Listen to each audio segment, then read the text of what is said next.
Thank you, Jaisal, and I welcome everybody to the first town hall on food supply chain. Uh, ICM has curated this in terms of understanding a very essential aspect of India's economy, and that's food and agriculture, and how this plays out in a big way, even during times of difficulties, uncertainties, pandemics. We all have gone through unprecedented, difficult times. Food, beverages remains to be a very significant part of our lives.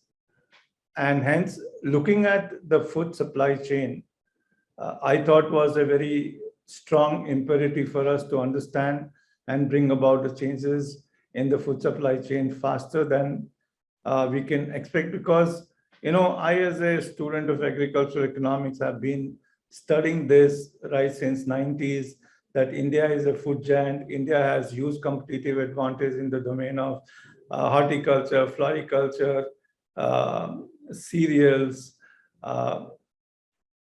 and we have been seeing this. But what really makes me very aggrieved looking at the way our agriculture has been treated in our policy framework, and hence the difficulty it also brings to the food processing, beverages, and other food companies, and even all agri companies going to the rural India to sell their inputs. I think there has been a very strong black box that exists in the rural India. And if you really look at the overall supply chain that we talk about, then we find that there's a lot of gap.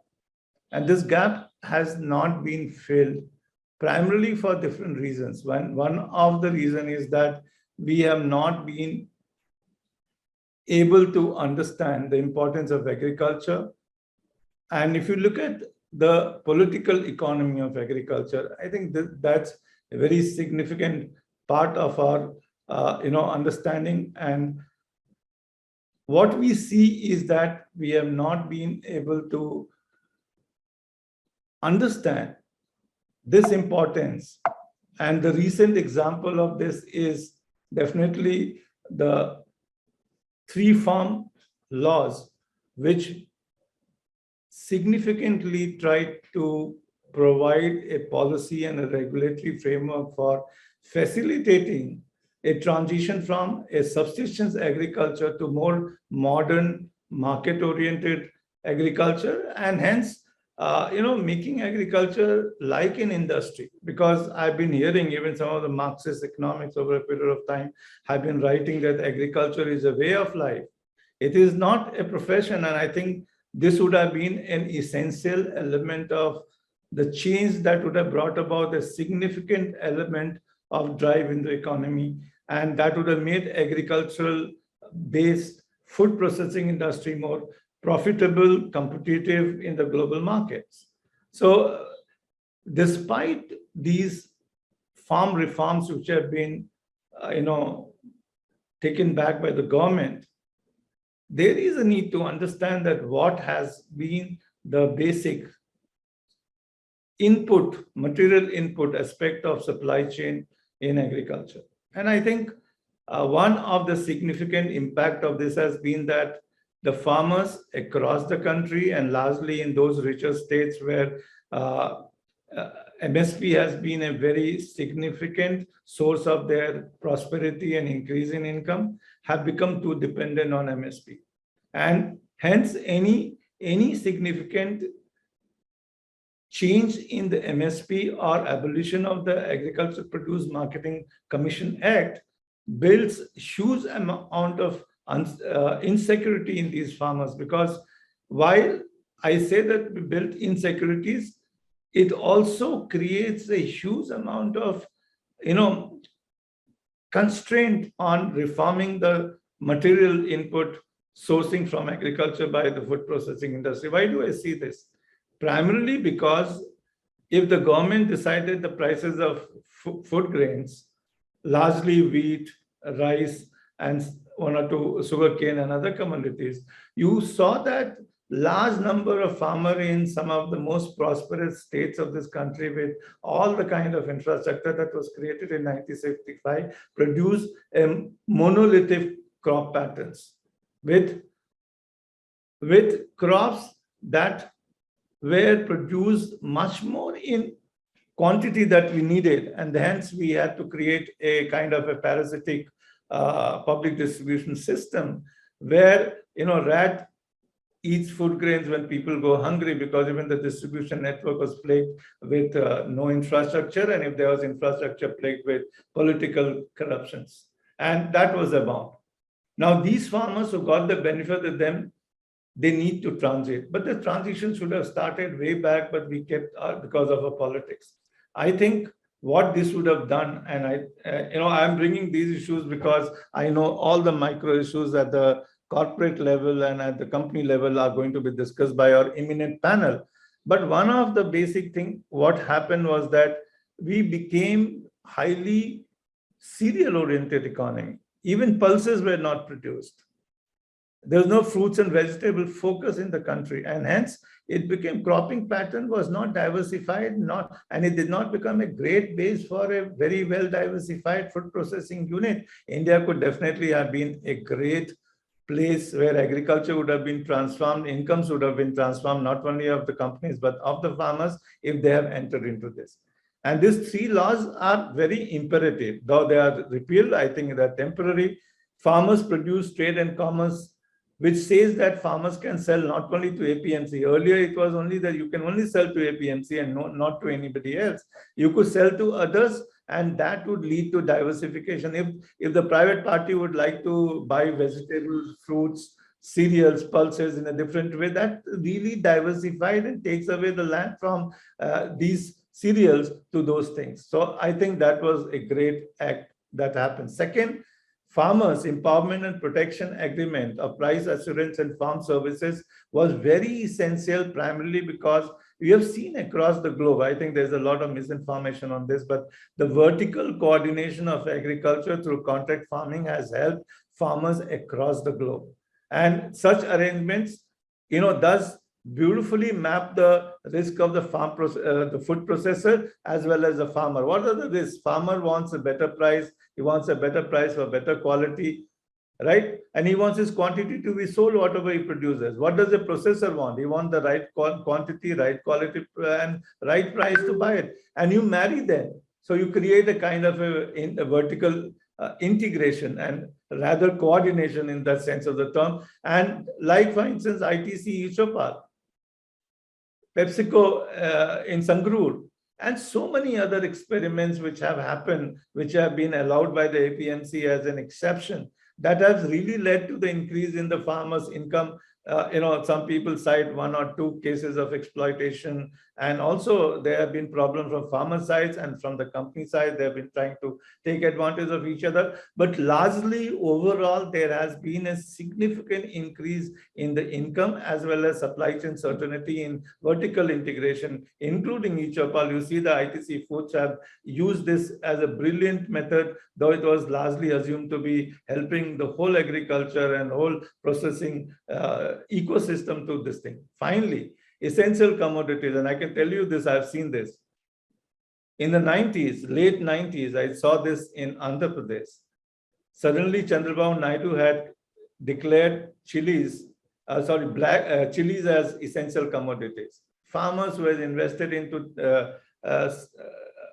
this area in chilies, Guntur chilies, were all affected. They had invested so heavily, and they had to sell at lower prices, and the cost of production they were destroyed.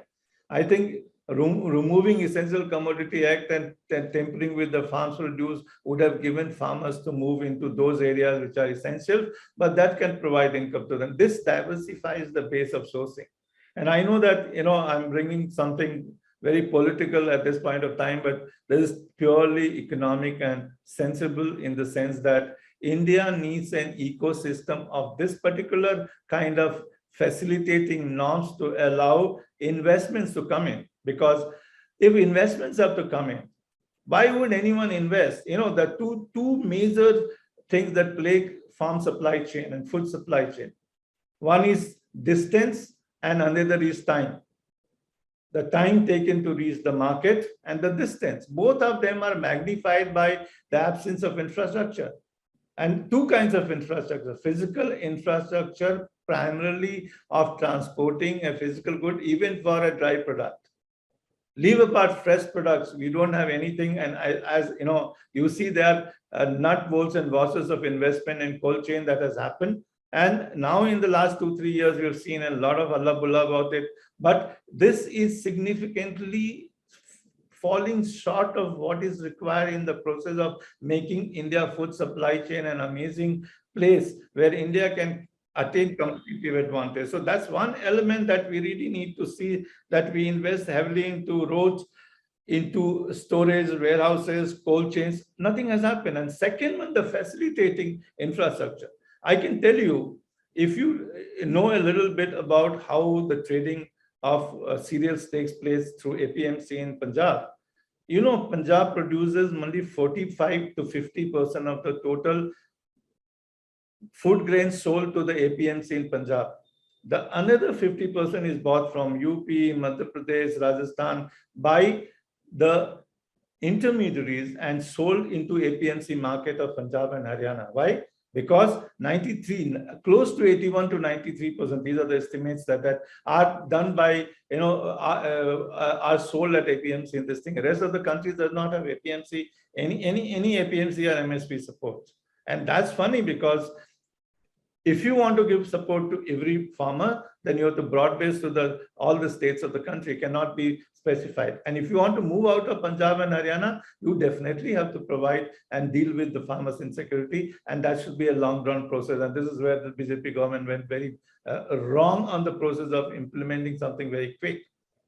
We need a very strong system of markets with these laws facilitated by some sourcing, with allowing a lot of intermediaries who aggregate farmers into cooperatives, who are aggregators, but they are cooperative aggregators, and this is what it allows. And if that starts happening, the economies of scale will happen in terms of sourcing, and that will lead to a huge amount of investment by corporates like even Adani's or Walmart on the one hand, or Big Bazaars on the other hand. You can see investment will happen in storage and cold storage.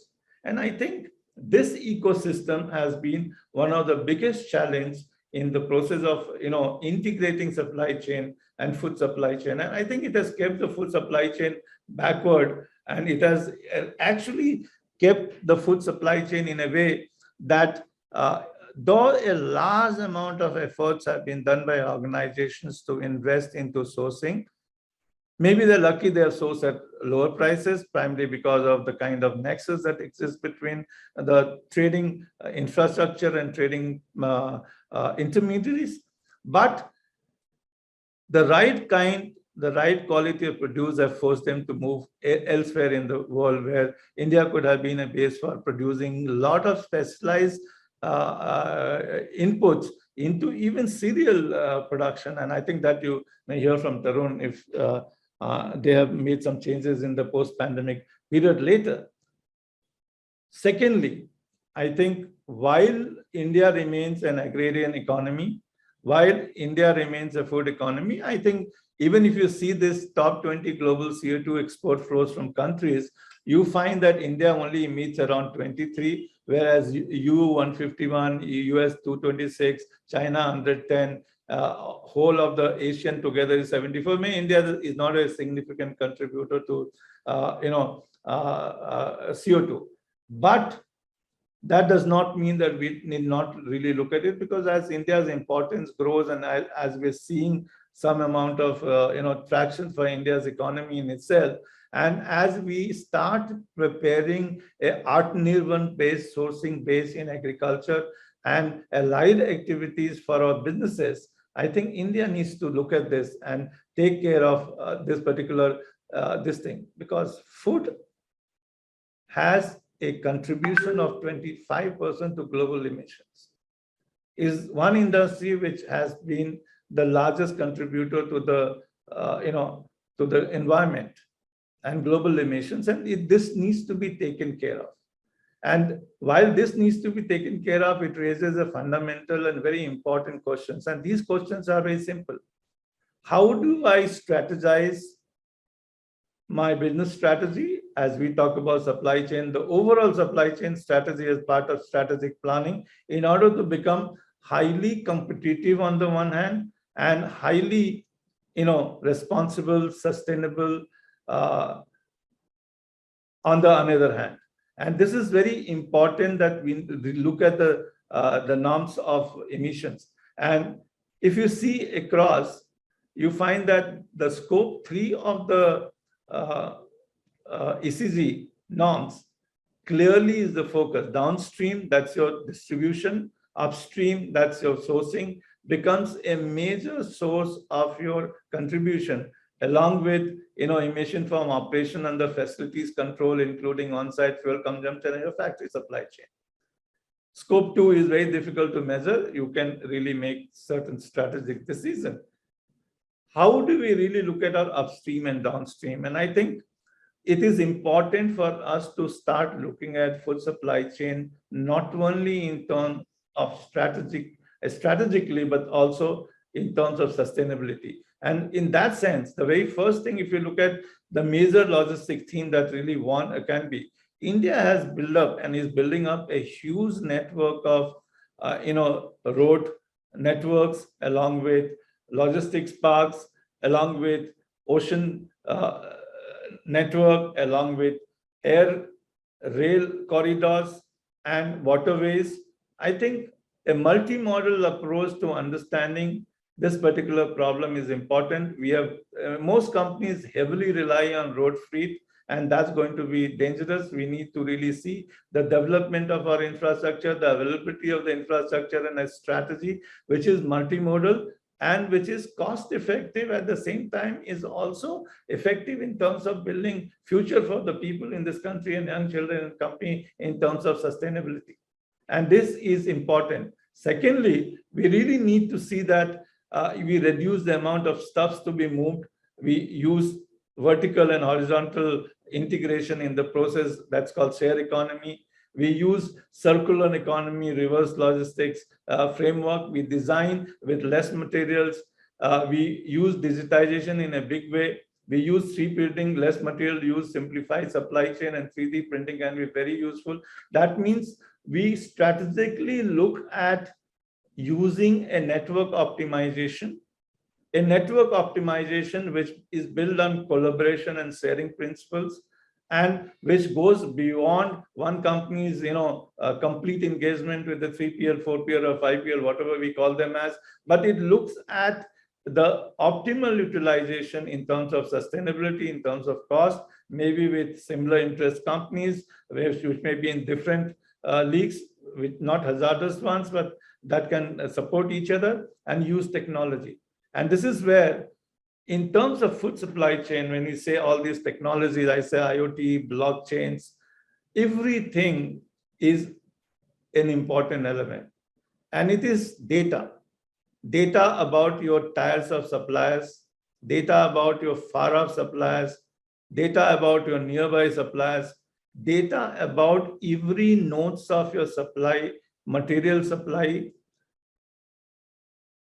framework, where you see what happens. You can visibly see that there's transparency across the the upstream, and you can trace the origin. You can trace any violation of human rights and so on, and you can really build a visibility into your supply chain, which makes it imperative for the newer supply chain and your export supply chain, and maybe even internal supply chain or local supply chain, to be more responsible. So that's one. Two, similar amount of transparency needs to come in processing units, your facilities with smart listing. There has to be a transparency of the way it is done, and also using technology and strategy. How do you reduce the overall carbon emissions and carbon footprints there, and become more efficient using less material, creating facilities which are more responsive to the market, reducing waste. And finally, we definitely need traceability in the distribution and logistics network, where we see what is going where and how efficiently is going. How do you reduce time and distance in the logistics network so that the full supply chain become more important?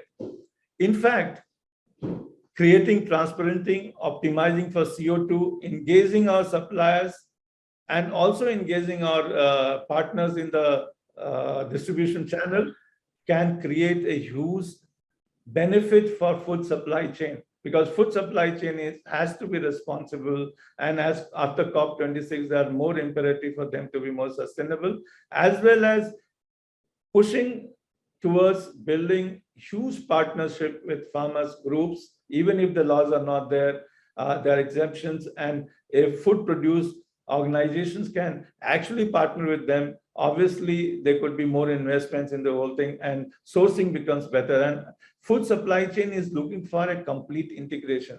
We have seen so many policies of the government.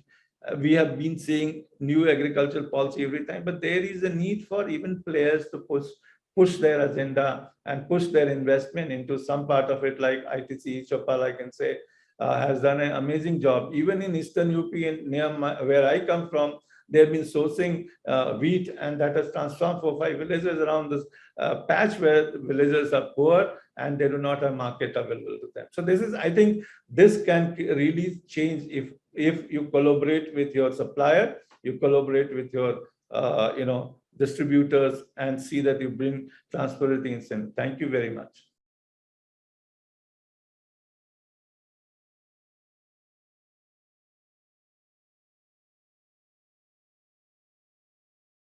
Thanks. Welcome to this panel discussion on the upstream effects of supply chain in the food industry. If you look at what's happening across the supply chains, we have evolved very complex supply chains, dispersed, opaque, and oftentimes inflexible. On top of that, they span not only developed markets, but also underdeveloped markets and probably rural areas of the country, where conditions are very, very different from what we expect in most of the urban tier 1, tier 2 cities. COVID has revealed the vulnerability of our traditional models of supply, transforming the way companies specify, source, manage, supply of raw materials, can help them cut costs, meet the changing consumer preferences, and manage risks. To top it all, the race to keep up with new trends and changing dietary preferences is driving up demand volatility, portfolio complexity, and the development costs. Raw material prices, which account for 60 to 80% of the direct material cost and probably for 30 to 40% of the total cost, have become volatile over the past. And I think that's one thing that a lot of food processing companies are today facing. To add to it, we also have the problem of currency fluctuation and geopolitical tensions across the world. And some firms have responded to at least the overseas challenges by embracing Atmanirbhar to a large extent. Today, we will be talking about Atmanirbhar also as a part of our supply strategy. In this challenging environment, food players are forced to rethink the way they select, specify, source, and manage their ingredients.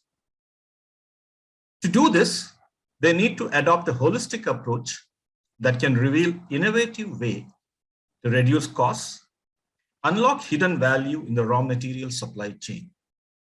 And underlying this entire exercise, this entire process, will be technology. Unless we have the right amount of technology and the right bits of technology, all that we talk about in terms of visibility, track and trace, managing risks, everything becomes very, very difficult.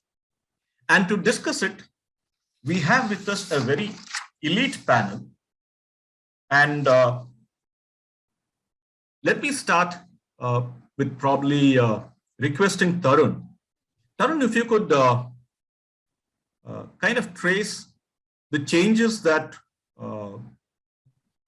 the procurement function in the food industry faced due to COVID, and what are the trends that you see emerging? Yeah, sure. Thanks, Girish. And before I actually answer your question, let me take a moment to appreciate Dr. Singh. I think the presentation that he just made was actually provided a great insights into the Indian agriculture sector. I think the amount of deep dive he did is amazing, and the kind of knowledge that he has is really appreciate worthy. Yeah. So coming to the question, what has changed? I would say a few things have changed, and they have changed at a very high pace. The first thing that comes to my mind is, the biggest change that I have seen, at least in our industry, is the dependence on imports has reduced substantially. And I'll tell you, it was not that earlier we were not looking to actually reduce our dependence on imports. We wanted to do that, but there was a slack in the efforts that we were making around it, because we knew that this was something which was established. The supply chains were there. There were no disruptions, so no things could be managed. But as we were hit with this COVID waves over the last couple of years, we realized that the biggest disruptions were happening in the ocean freight, right? And everybody was impacted because there was not enough material, the delays, and forget about the pricing. I mean, pricing went through the roof, but end of the day, the material availability or the sustainability of the supply chain become an issue at the first place. So a lot of focus has gone behind developing local suppliers for some of the commodities which were being grown in India, but not something which were being kindly looked at, because there was quality issues. R&D not happy to accept that material because they thought that it was not giving that similar kind of a profile. But now it has changed substantially. Everybody is now looking at thing which is grown in India, which can be used. There are efforts being made in process industries to ensure that we get a quality of material is almost similar to what is being imported. And on top of that, even if there is a gap, and there continues to be a little bit of gap, the processing industries like us, we are making those efforts in our plants to ensure that we can use those materials. So I think that's number one, which I've seen a sea change, where I've seen a sea change in terms of the availability of material. I think the other thing that that has changed substantially, and that's again to do with a little bit of technology as well, is about demand planning. We can go on and on about how much efforts or technology was being deployed on demand planning, but it has gone to the next level now. Given that there are so many disruptions, it's extremely important for us to have a very accurate forecast demand, whatever extent it can be, so that the material availability can be ensured. And that's something where lots of efforts have been put. The new technologies have been brought in. Somebody was saying SAP IBP, which is a great tool, and there are other tools. Apart from that, the lots of stakeholder involvement in demand planning has been introduced, so that information or data comes from all sources and which can be collated, and a solid demand forecast can be prepared. So I think these two things, I would say, have changed substantially over the last couple of years, if I was to call out just two of them. Back to you, Girish. Thanks, Tarun. Yes, we need to change the way we are doing planning, and also the supply base rationalization is something that we will need to focus and continue to focus, not only in the food industry, but across all supply chains. Supply-based rationalization is something that is taking up a lot of procurement time. If I could now probably request Sudeep. Sudeep, what's the, when Tarun talked about supply-based rationalization, one of the things that also come up is that we need to unlock value in our upstream supply chains with our suppliers per se. What's the kind of value addition that you see in the suppliers, and how do we collaborate better with them? Okay. Thank you, Mr. Girish, for this question. And before I get started, thanks to the ICM team for inviting me into this esteemed panel. Great pleasure, my pleasure to be part of this and learn from industry leaders from across different companies.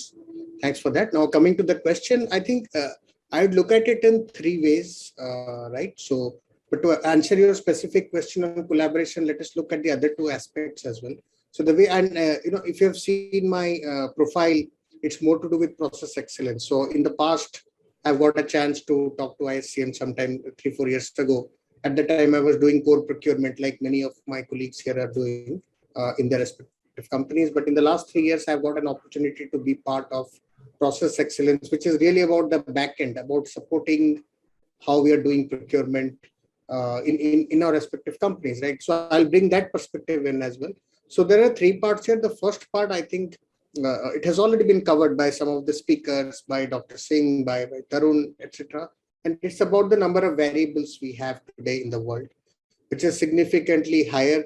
Not saying that these variables didn't exist. They did exist 10 years ago as well, but now these are perhaps a little more pronounced. So we have got political issues, which are unpredictable. We have got ocean freight, which we just discussed, right? And we have got several such things. The overall global geopolitical dynamics are changing. So political issues are not just limited to India, but also abroad. We do import a lot of materials.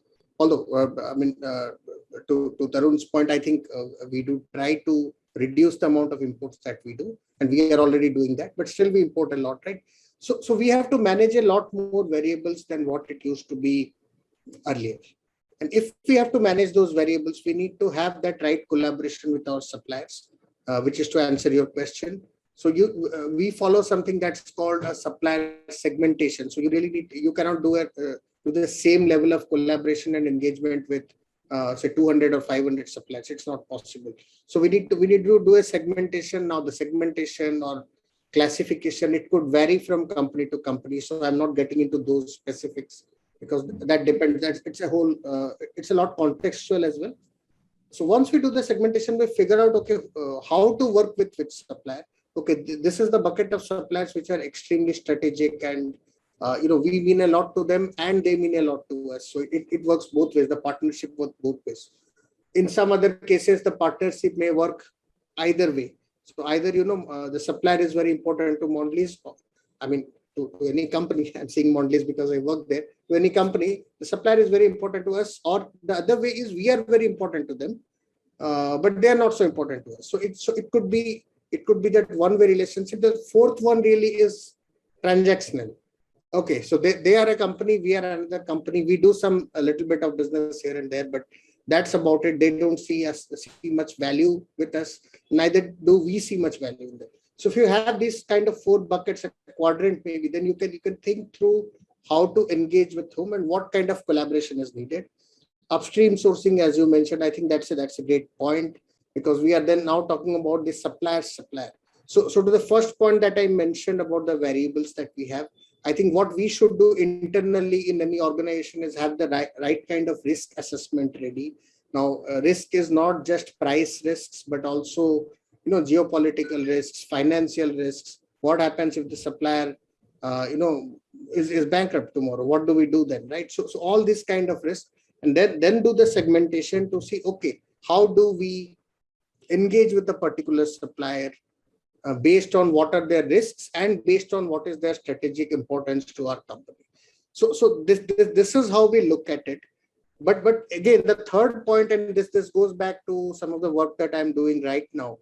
So it's about, when I say process excellence, we are saying, hello, are you able to hear me? Yes. Am I audible? Yes. Okay. I think my connection is a bit unstable.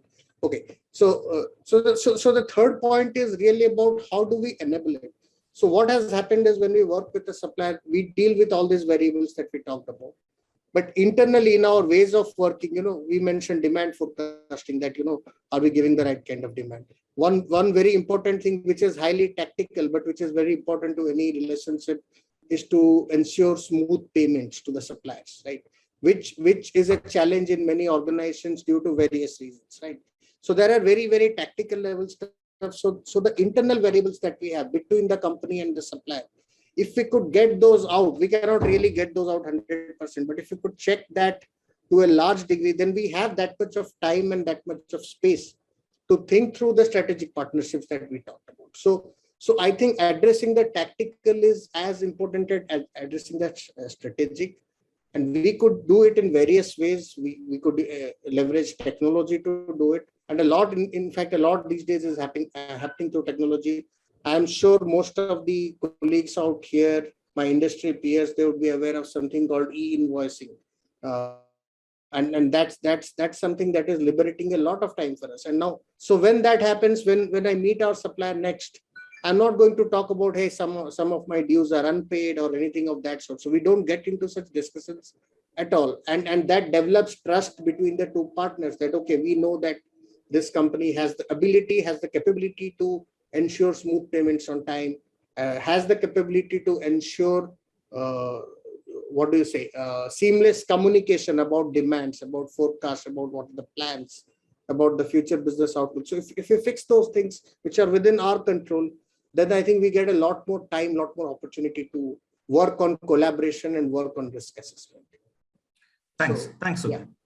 Yeah. Thanks for it. If I could take this across to Somit Mukherjee. Somit, Sudeep just spoke about the tactical and the strategic issues. If I could take it more into the strategic sphere, what are the kind of challenges that you're seeing coming up in procurement? What are the kind of strategies we could follow in food sourcing, very specific? Yeah, thanks, Girish, and to ISCM for the invite. It's always a pleasure, and also to connect with the panelists whom we often meet in many of these forums. So actually, the question is very broad, but let me take you through what we've seen, or what I've seen happening in the last 15 or 18 months or so, and which will continue for a while. So the sequence of things is following. The world was all, things were all normal until, let us say, Feb or so of 20, and then suddenly the entire sequence of how business used to happen in organizations went, it changed suddenly. The patterns changed. So we started seeking, so food became health actually. Apart from subsistence, it also became a part of health. And we also started seeking health inside foods. So not everything would move.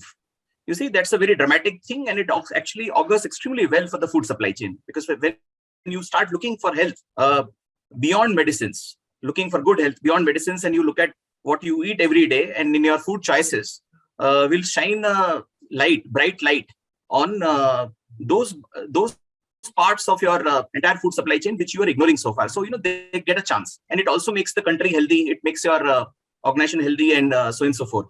So in that, foods in general are seasonal. Most of these foods, typically the back end is seasonal. As it is seasonal, one of the issues that organizations tend to face is to move from one. There is a difficulty in having very durable products through the 12 months. So one was forced to design strategies or work on strategies organization-wide to make it a 12-month thing. So it's actually that you consume, and I come from an organization which has very wide range of products and very big heritage. So we have both food as food and food as health, you see, and the traditional system and a big brand so to happen, and it's a leader in 8 out of 10 categories which you call food and health between them. So broadly, in that, even personal care brands, within personal care brands also, there are food items at the base of the pyramid, which actually form the raw material chain.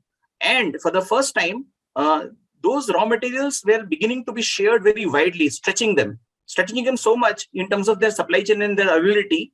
And at that time, as it was feared that growth will not happen, a lot of money was poured into it. So we had a shortage of a lot of commodities, imbalance of supply and demand in terms of what was happening at the spot, high prices, and disruption in the intermediate supply chain because of the ocean freight crisis at the show, point to point. So basically, it's not just that something will travel from the source to the sink. It may have to stop somewhere else. So this is what I would call as a perfect storm. So typically, I'm sure all of you will agree that you see, our function supply chain is like an iceberg where 2/3 is not visible, right? Only the good things are visible, 1/3 is visible, and perhaps even less than that. But all the parts that were not seen, they became a topic of management discussion, top management discussion, you see.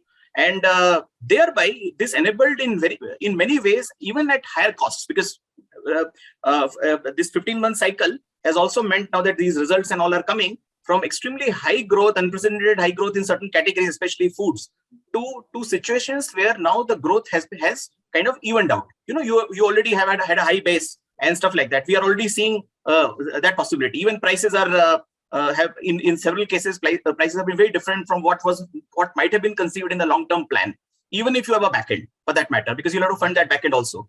But suddenly now technology is more viable. So as a strategy, adoption of technology used to be for either one of the two things. One is of course transactional items, transactional things basically, and e-invoice was of course a development and let us say a child of the times. Basically, it had to come up.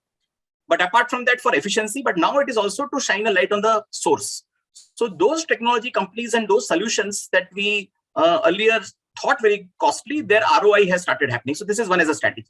The second is that when one calculates the traditional measures of efficiency are in terms of cost of procurement, but now they are more also in terms of the finished goods that you supply. So if there is a certain demand for a new category that has emerged, or a parallel category that is happening, which was not calculated in terms of the cost of procurement, now it is part of the procurement. So in case there is something that has emerged, you would be ready to pay the cost or the price. You would be ready to, rather than paying the cost, now the term uses that you would be ready to pay the value, because you are getting to create a parallel category. That is also, according to me, a very good thing for the long term for the back end, because it will bring in investments, it will bring in focus, it will also bring in a lot of talent into the sector. And that is so important for raising a profile for the of the backend, in terms of how we put our things. The next thing that has happened is that the global disruption of the supply chain has meant that the strategy of nearshoring. Now, that's not just it.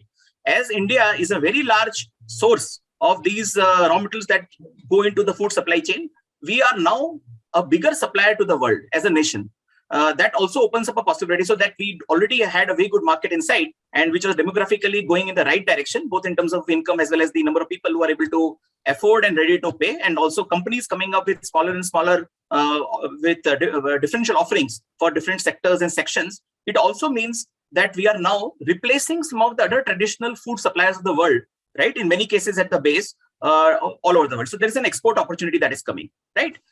If the currency stays stable and with the kind of violence that we are beginning to see in the unwinding process, or the of the quantitative easing and all that kind of thing, this opportunity is set to be very big in the future. So that now is built into the strategy and into the future expansion plans of the organization. So you're not just looking at things internally, India within, but also India outside. And when you go outside and when you sell outside, or when you try to build a market outside, one very good thing happens is quality and traceability. You need to know what your source is. You need to make those declarations. So I guess that there is a lot of strategic input that is now going into different organizations, including mine, in terms of building up or adding to that backend, which will create the kind of ecosystem that will help us for the next 3 to 4 years. You see, evolve in terms of this, creating value in those categories in which as a nation we were not competitive, right? So that will aid these categories to go in, and then brands can be built on top of it. Those brands require investments. So apart from the fact that there is a back end, there is also a front end, and there is an organized front end in some of those organizations, some of those nations and countries, which I'm seeing were very difficult to crack. I also handle a certain export division, and we've seen good times typically in those areas where we were able to capitalize on this one big change. The last part is that the government as a part of your strategy. So there is, and this I'll just say, it's not just having to do with the food supply chain. The reason that we have to work a lot of times online, you see, meant that more participants were there, and government policy has become more inclusive, so to say, right? And you don't need to show anything now; you need to do it. And the fact is that now, since costs have gone up, your balance sheet also should stack up if you want to be durable and do the next meeting. So from that point of view, the association with the governmental agencies has meant that some of the pacts and some of the decisions that will be taken internally within India, which is through the various laws and rules and all that come up, and externally through FTAs or whatever happens there, there is greater participation of the actual doer. That is how it is. And let me tell you, my input suggests that this time, and on the first we have this union budget, maximum number of representations were actually made by the food supply chain people. You see, so we hope to see some impact of that in the budget and the and so on and so forth. So in summation, I'd like to say that strategically there is a complete change. If one went to sleep in Feb of 2020 and now woke up now, he'll see a completely different world. And the impact of this is extremely wide-ranging, and in terms of opportunities for the Indian food supply chain and the sector as a whole. So those are my bits. Thanks, Som. Som, if I could bring you in, both Tarun and Sudeep spoke about localization of supplies, what our Prime Minister fondly calls as Atmanirbhar, and which a lot of people mistake as protectionism. How do we drive local supplies in food? And that's something that we need to do in food, not only from the perspective of exchange rate stabilization, but also from the base of food security. As a nation, we need to be dependent on our own sources for at least food in terms of security, food security for our population. How do we drive the right mix of global and regional supplies? Good afternoon, everybody. Thank you, Girish ji, for the question, and come to it. I'd also like to thank ISCM and Rakesh ji for inviting me here and for speaking very kindly about ITC and the each of all. In fact, while he was doing that, I quickly changed my background image. And as you can see that, probably also a little deliberate because Somit is here from Dabur. So I thought, let's have a little friendly banter. So this is our juice against their real juice, right? And I will talk about this. Also, you should never let a good crisis go to waste. Yes. Or a good opportunity like this. I don't know how many people on this call, but that's why, unlike Somit, I've chosen to wear a T-shirt where I, show my noodles brand. So we in ITC don't believe too much in jackets, right? So, yes. Okay. So to answer your question, back in 2013, when ITC's foods business was fairly new at that point of time, we had taken a very conscious call, and we did not ever imagine what a COVID world would be like, right, back then. We were looking at structurally the rupee weakening, and we were looking at geopolitics, which could be disruptors in the food supply chain. So we looked at our entire plethora of, and we have today 16 businesses, everything from a cloud kitchen, which we run in Bangalore, called ITC MasterChef, to the other well-known brands, of course, Shiva, DP, Sunfeast, etc. So we decided to kind of insulate ourselves from all the kind of imports that we do. And what we decided to do was to look into our extensive vendor base and speak to them and encourage them to probably make in India. And, it's been a long journey. It's not easy because many of these food chemicals and ingredients, for instance, were either available in the West or they were Chinese. And mostly Chinese would come into India because they were cheaper, right? So to make it in India and at a cost which is comparable or competitive versus a Chinese import was a challenge even back then, right? But we went ahead with it. We gave our volumes, we encouraged them. And today, I'm so happy to say that about 17 import substitutions have happened, which really, when COVID happened and with the entire disruption on the shipping lines and freight rates and freight timings got disrupted, that's when our Make in India policy really bore fruit. I'll give you one, I'm not a very padha likha insan, so I can't talk wax eloquent about strategies, but I will give you some use cases, right? I will tell you some real cases of what we did. Now, we have this product called Sunfeast. It's like a digestive biscuit, right? So for that, we required a very mundane raw material. It's not very esoteric. It's kishmish, raisins, right? Now, one would think when we were designing this product one would think that kishmish, it's available at every corner shop. Yeah? What's the big deal? But when we actually designed and when we were going in for launch, the manufacturing, we realized that what is available, good quality, which doesn't have, which is not attacked by insects or which is not shriveled, etc., etc. They are of a particular big size. And when that raisin was being put into the cookie was cracking from there. So in short, the size of the raisin was a big issue. And when I went to the market and said, I want a smaller raisin.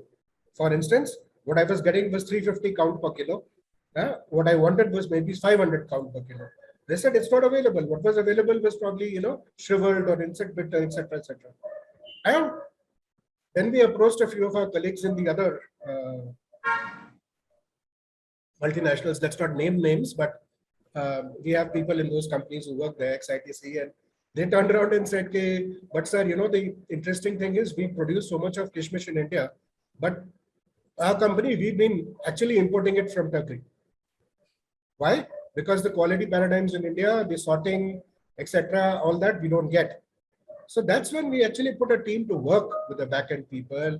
We put those laser sorters, etc., etc., and we were able to get a very high quality resin of a particular size and shape which we wanted. But then there was a problem. The problem was that we were taking all the chota kishmish. Who takes the big ones? So that also we solved. So we found that there is one big buyer in India who takes all the big kishmish. He loves the big size kishmish. And guess who is that? It's Tirupati Laddu. Right? So Tirupati Devasthanam, these guys have a huge requirement and they actually prefer the big sizes. So this was a perfect synergy. So we created this as just a small example to say how this can also be very interesting. The other example which I would like to take here of local for not only Atmanirbhar, but also vocal for local. Yeah. So when we entered the fruit juices space, of course, the big giants were there. Dabur was there and already, and there was Pepsi, and we had to compete with these people. So we started a game of kind of follow the leader, and we also started importing juice concentrates, etc., and doing what industry would do. But then we realized that are we really, what is our right to play in this field, right? And why are we not using our backend? Why are we not using our chopal and making a difference in this space? And so what we decided to do was to completely wean away from concentrates. We decided to make all our juices from Indian fruits. Yeah. And what is interesting is ours is not from concentrate, our juices. And each of them are from particular geographical areas where we have beautiful relationship with these farmers. And today we have a product which is, if you were to travel on Indigo, you can always order our juice, which is available in the PET bottle, and it's quite widely distributed nowadays. So that was one of the things. Another, great example which I would like to cite was our Munger cigarette factory, okay, which was in this place called Munger in Bihar, and very underdeveloped, etc. And there we started working with the farmers. At that point of time, it was more of a CSR effort. It was not meant as a business thing. It was more to develop the local populace. But then we started working with them on dairy. We gave them better breeds of animals and better practices, health, nutrition for the animals, etc. And in the last 5 years, that has turned out to be a fantastic success and a business model. Success is a CSR, of course, but as a business model, because 3 years back, they started generating so much milk that we didn't know what to do with it. So earlier we were taking their milk and selling it to the BR cooperative, but those guys got full and they said we can't take any more. So what do we do with the milk? So we launched our own liquid milk brand called Ashirvad Swasti. So we first launched it in Bihar, and our marketing boys were saying that this will not sell. I mean, trying to sell packaged liquid milk and dahi into the Bihar market where everyone has a cow at home or a buffalo at home is like trying to sell coal into Newcastle. But we learned, and we learned that for a good quality, standardized, homogenized milk, there is a huge market. And today, we have a large market share in the Bihar liquid milk and the EFNE market. Then we went into Kolkata, and now that footprint is expanding. So it's all because all of these examples are from your local backend supply chain, how you develop it, and how that gives you an advantage. I can go on and on. Recently, our matches and agarbatti division, which was importing a lot of the bamboo, that bamboo matches agarbatti ka stick, which is basically imported. A lot of it comes from Indonesia and Thailand, etc. So we've gone into this huge back-end exercise of trying to produce it in the Northeast. And over the last years, we've been producing it successfully. And that gives us another kick-up. Finally, what I'd like to share with this August gathering is exactly like what my thoughts were resonating with Rakesh ji. See, politics will happen. Farm laws were a great idea. They got repealed, and I don't want to talk about that. However, what I want to talk about is the fact that ITC has been persisting with its e-Chapal for the last 2 decades. And of course, one of the great reasons for success for our Ashirvad Atta, that's a product which where we've got almost cigarette-like market share. We've got like 83-84% market share, right? And that is because of the backend, because of our quality of wheat, which we can source from. So when we talk about Sharbati, we talk about a particular district in Madhya Pradesh, right? And we can guarantee that. But I'm now going to share about our e-Chapal 4.0. So that was then, Girishji. That was 20 years back, where farmers had not seen a computer. There used to be a WAN antenna which was put on some place, and it was that was the setup. Today is e-Chapal 4.0, and e-Chapal 4.0 is on your phone. Every farmer who has a smartphone or a semi-smartphone, he can operate WhatsApp, he can operate e-Chapal app, right? This app is completely empowering him with a wallet. So he can buy and sell on this app. He can buy all his farm inputs. He can buy his insurance. He can buy everything from tractor to diesel for the tractor on that, right? He can also take advice on what crop to grow. He can get into a contract with ITC, right? All of that can happen on the app. And ITC can get back to him and give him the inputs, right? So it's a two-way channel. And whatever little beta trials which are happening, I mean, it's a brilliant success. Today's young farmer, and they're pretty savvy actually. So India has kind of leapfrogged from the bullock cart to the satellite. So if you can hold on the technology aspect of it, I'll come back to you on the second round where we will discuss some of those technology issues also. I want to bring in the technology seamlessness. So just hold on for a couple of things with your thought. Sure. I'll come back to you with my technology rounds. At this point, let me bring in, since we are starting technology, let me bring in Uddhav. Uddhav, when you look at technology and what we talked about and what Som or Sudeep or Tarun and Somit talked about were collaboration, visibility, organizing yourself. What do you think are the emerging solutions which are available in these areas specifically of collaboration, visibility, track and trace? And B, how do we drive an ROI for such technologies? Because like it or not, all of us are now looking at technology also through the ROI lens. Yeah, thanks Girish for having me on, and thanks to ISCM as well. Great to be a part of such good company on the panel. In fact, I would like to start off with the collaboration bit with the suppliers. I think that's one of the most important things, because when you look at supply chain, you have a lot of different players on board. Suppliers are, of course, one of the largest parts of any manufacturing vertical. And I think, what Sudeep said was one of the most important parts, which is to actually segment, your different suppliers in different categories. I feel it's important as a principle, as ITC or as Nestle, to also sort of get your suppliers on board to actually tell them about the advantages of this technology. I think it has to be a little bit of a collaborative process. If you look at, if you look at history, if you look at Walmart was one of the companies that actually started this movement back in 1983. They started POS machines, and every supplier back in 1983 was getting real-time information of every single thing selling off the shelf. And I think that's what started this movement. In 2005, Walmart again was the first company to mandate RFID technology on their top 100 suppliers' boxes. So, sometimes I feel the suppliers have to actually push, the manufacturers have to push technology down a supplier sometimes to sort of, because they can be a little bit of resistance. They might not understand what is the benefit of using RFID or this small additional tag that I have to put. But in the long run, it actually leads to, better cash flows. It leads to better information for the suppliers, because then, a company like Walmart or Flipkart or ITC can actually go and tell them that this is what you need to be producing in time. And of course, that's I feel it's become more important during COVID and so on, for that just-in-time manufacturing.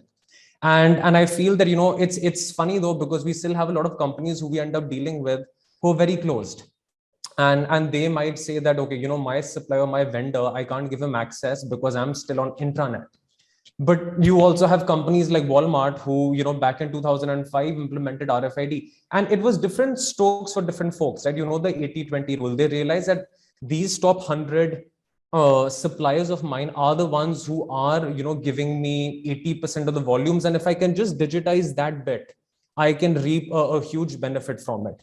So especially in supply chain, that collaboration is very important, because there's so many players. I feel companies like ITC and Nestle sometimes do need to act as regulators, rather than just buyers. They need to be the one who say, this is how we're going to do it. And in fact, when Shom was talking about ITC, I remembered there was this one gentleman who had a conversation with in Kolkata who told me about, in these, you get a lot of emails where people say that, don't print this, save paper. And ITC had ITC classmate, and they worked with so many, Naxalites, and they actually said that print as much as you want, because we are actually giving these people an opportunity to produce more paper and to become, self-sustaining businesses. So it has to be like a collaborative process as well. You can't just shove technology down their throats, but you also have to a little.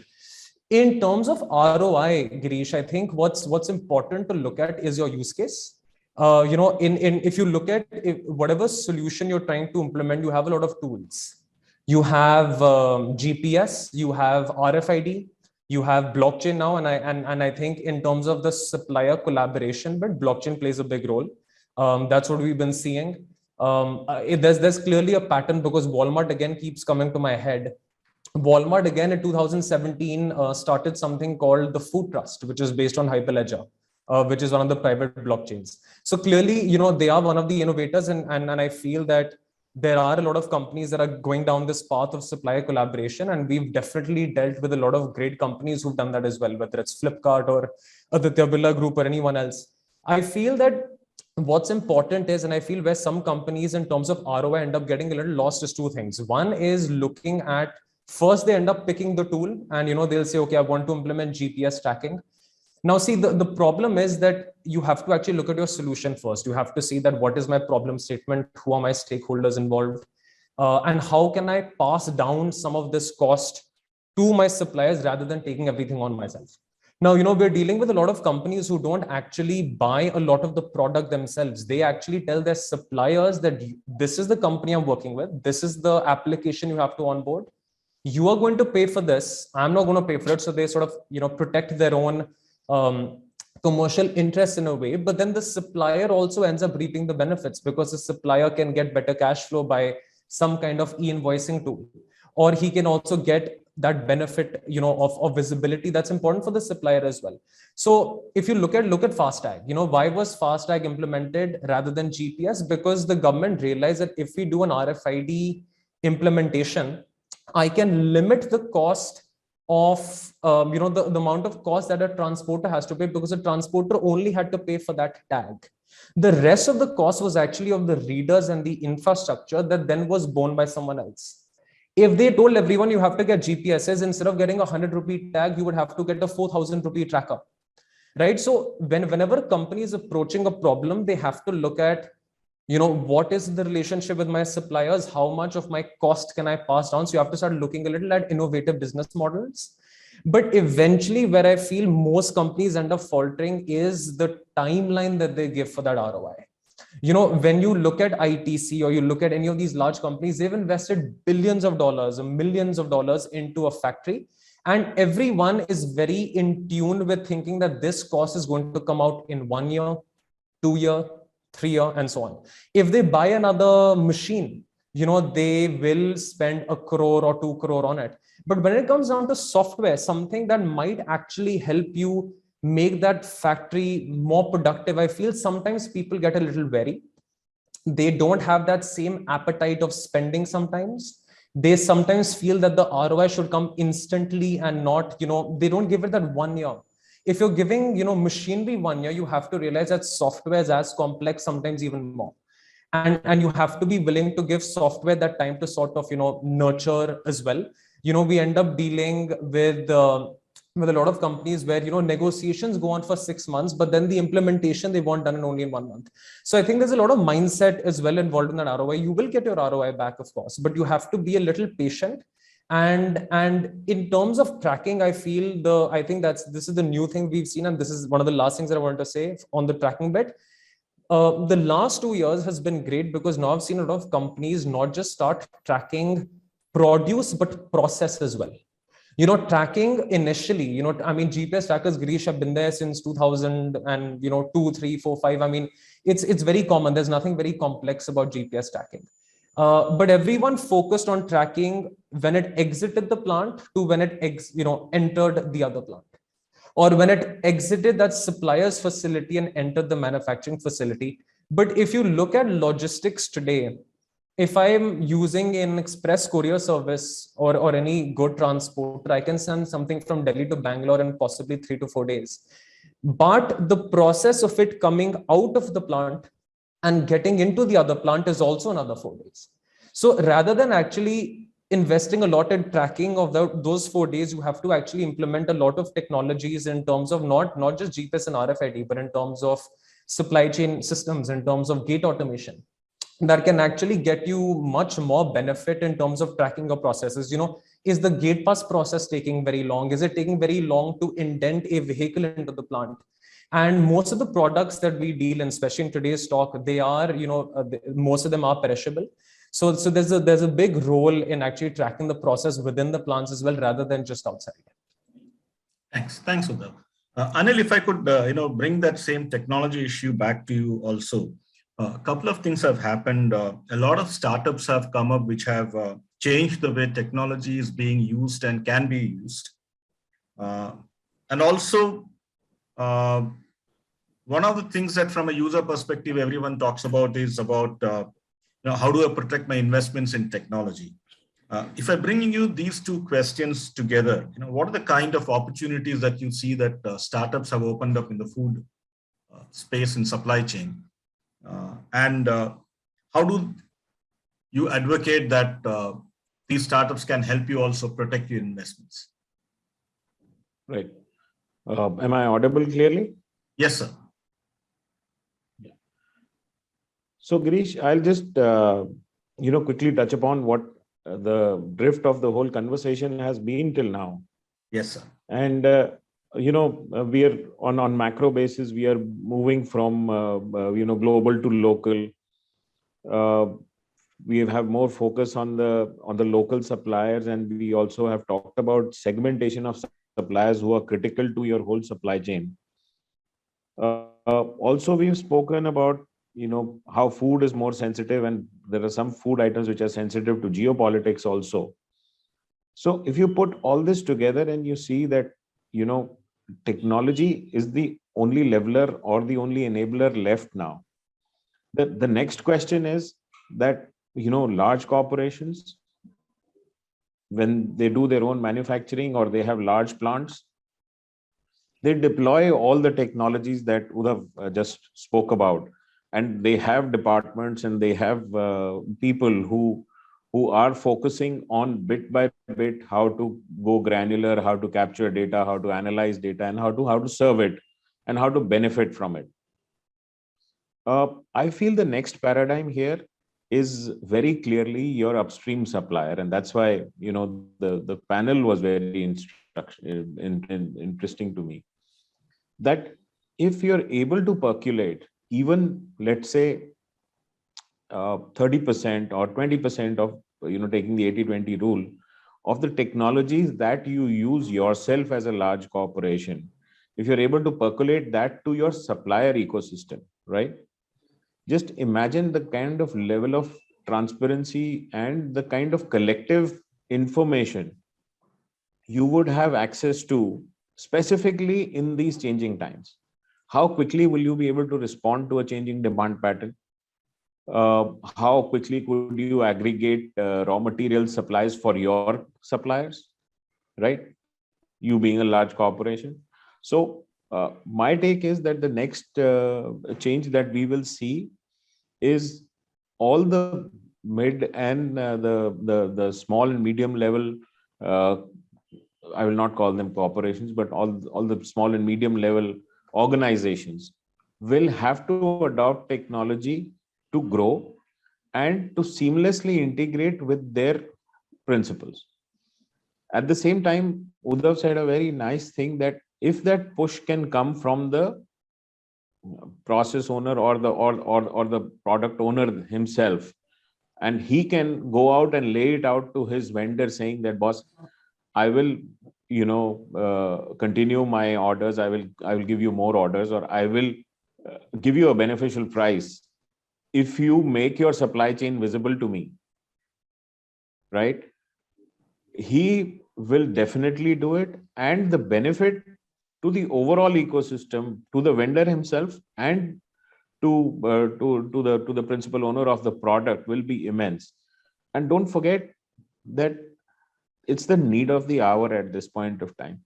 Even if you look at just that small organization, and one of my companies has been doing a lot of work with small and medium enterprises, so I know the repeated waves of COVID have kind of the biggest mental barrier of adoption of technology, that it will bring in transparency, it will be, it will bring in control and all that, and the promoter or the manager will lose his authority.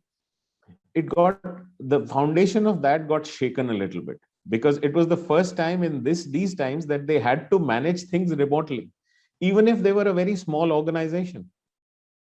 So, and they didn't have the power of data, the power of management bandwidth to overcome it. Now if you ask them, they are sitting there, they are looking at this huge demand coming up because of various reasons that we've all spoken about, nearshoring and companies focusing on domestic rather than exports or imports.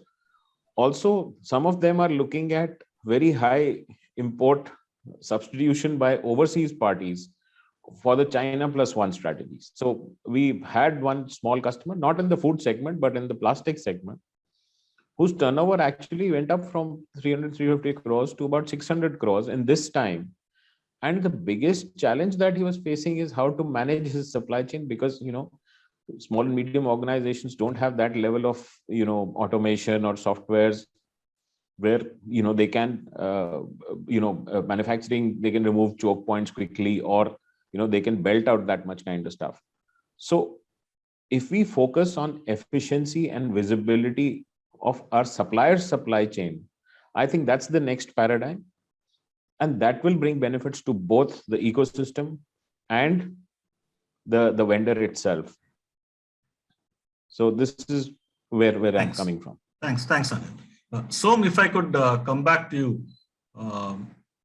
I stopped you when you were doing the Chowpal, eChowpal 4.0. Essentially, what I wanted to ask you is that how can we create an ecosystem that delivers directly from the farm, and what are the elements that go into creating that kind of a network? Again, through our each of all. I'll give you two examples. One is our recently launched organic atta, an organic range of pulses, right? It's under the Ashirvad brand name, available on e-commerce right now. So here, it's of course, like every other company which is into organic, we have the full range of certification, etc. And then we decided to do it one step further. We went back. In fact, we went back to our farmer in the fields 4 years before the launch of the product. And since then, we've been working with their certification. We've been working with the kind of inputs that they've been putting into the soil.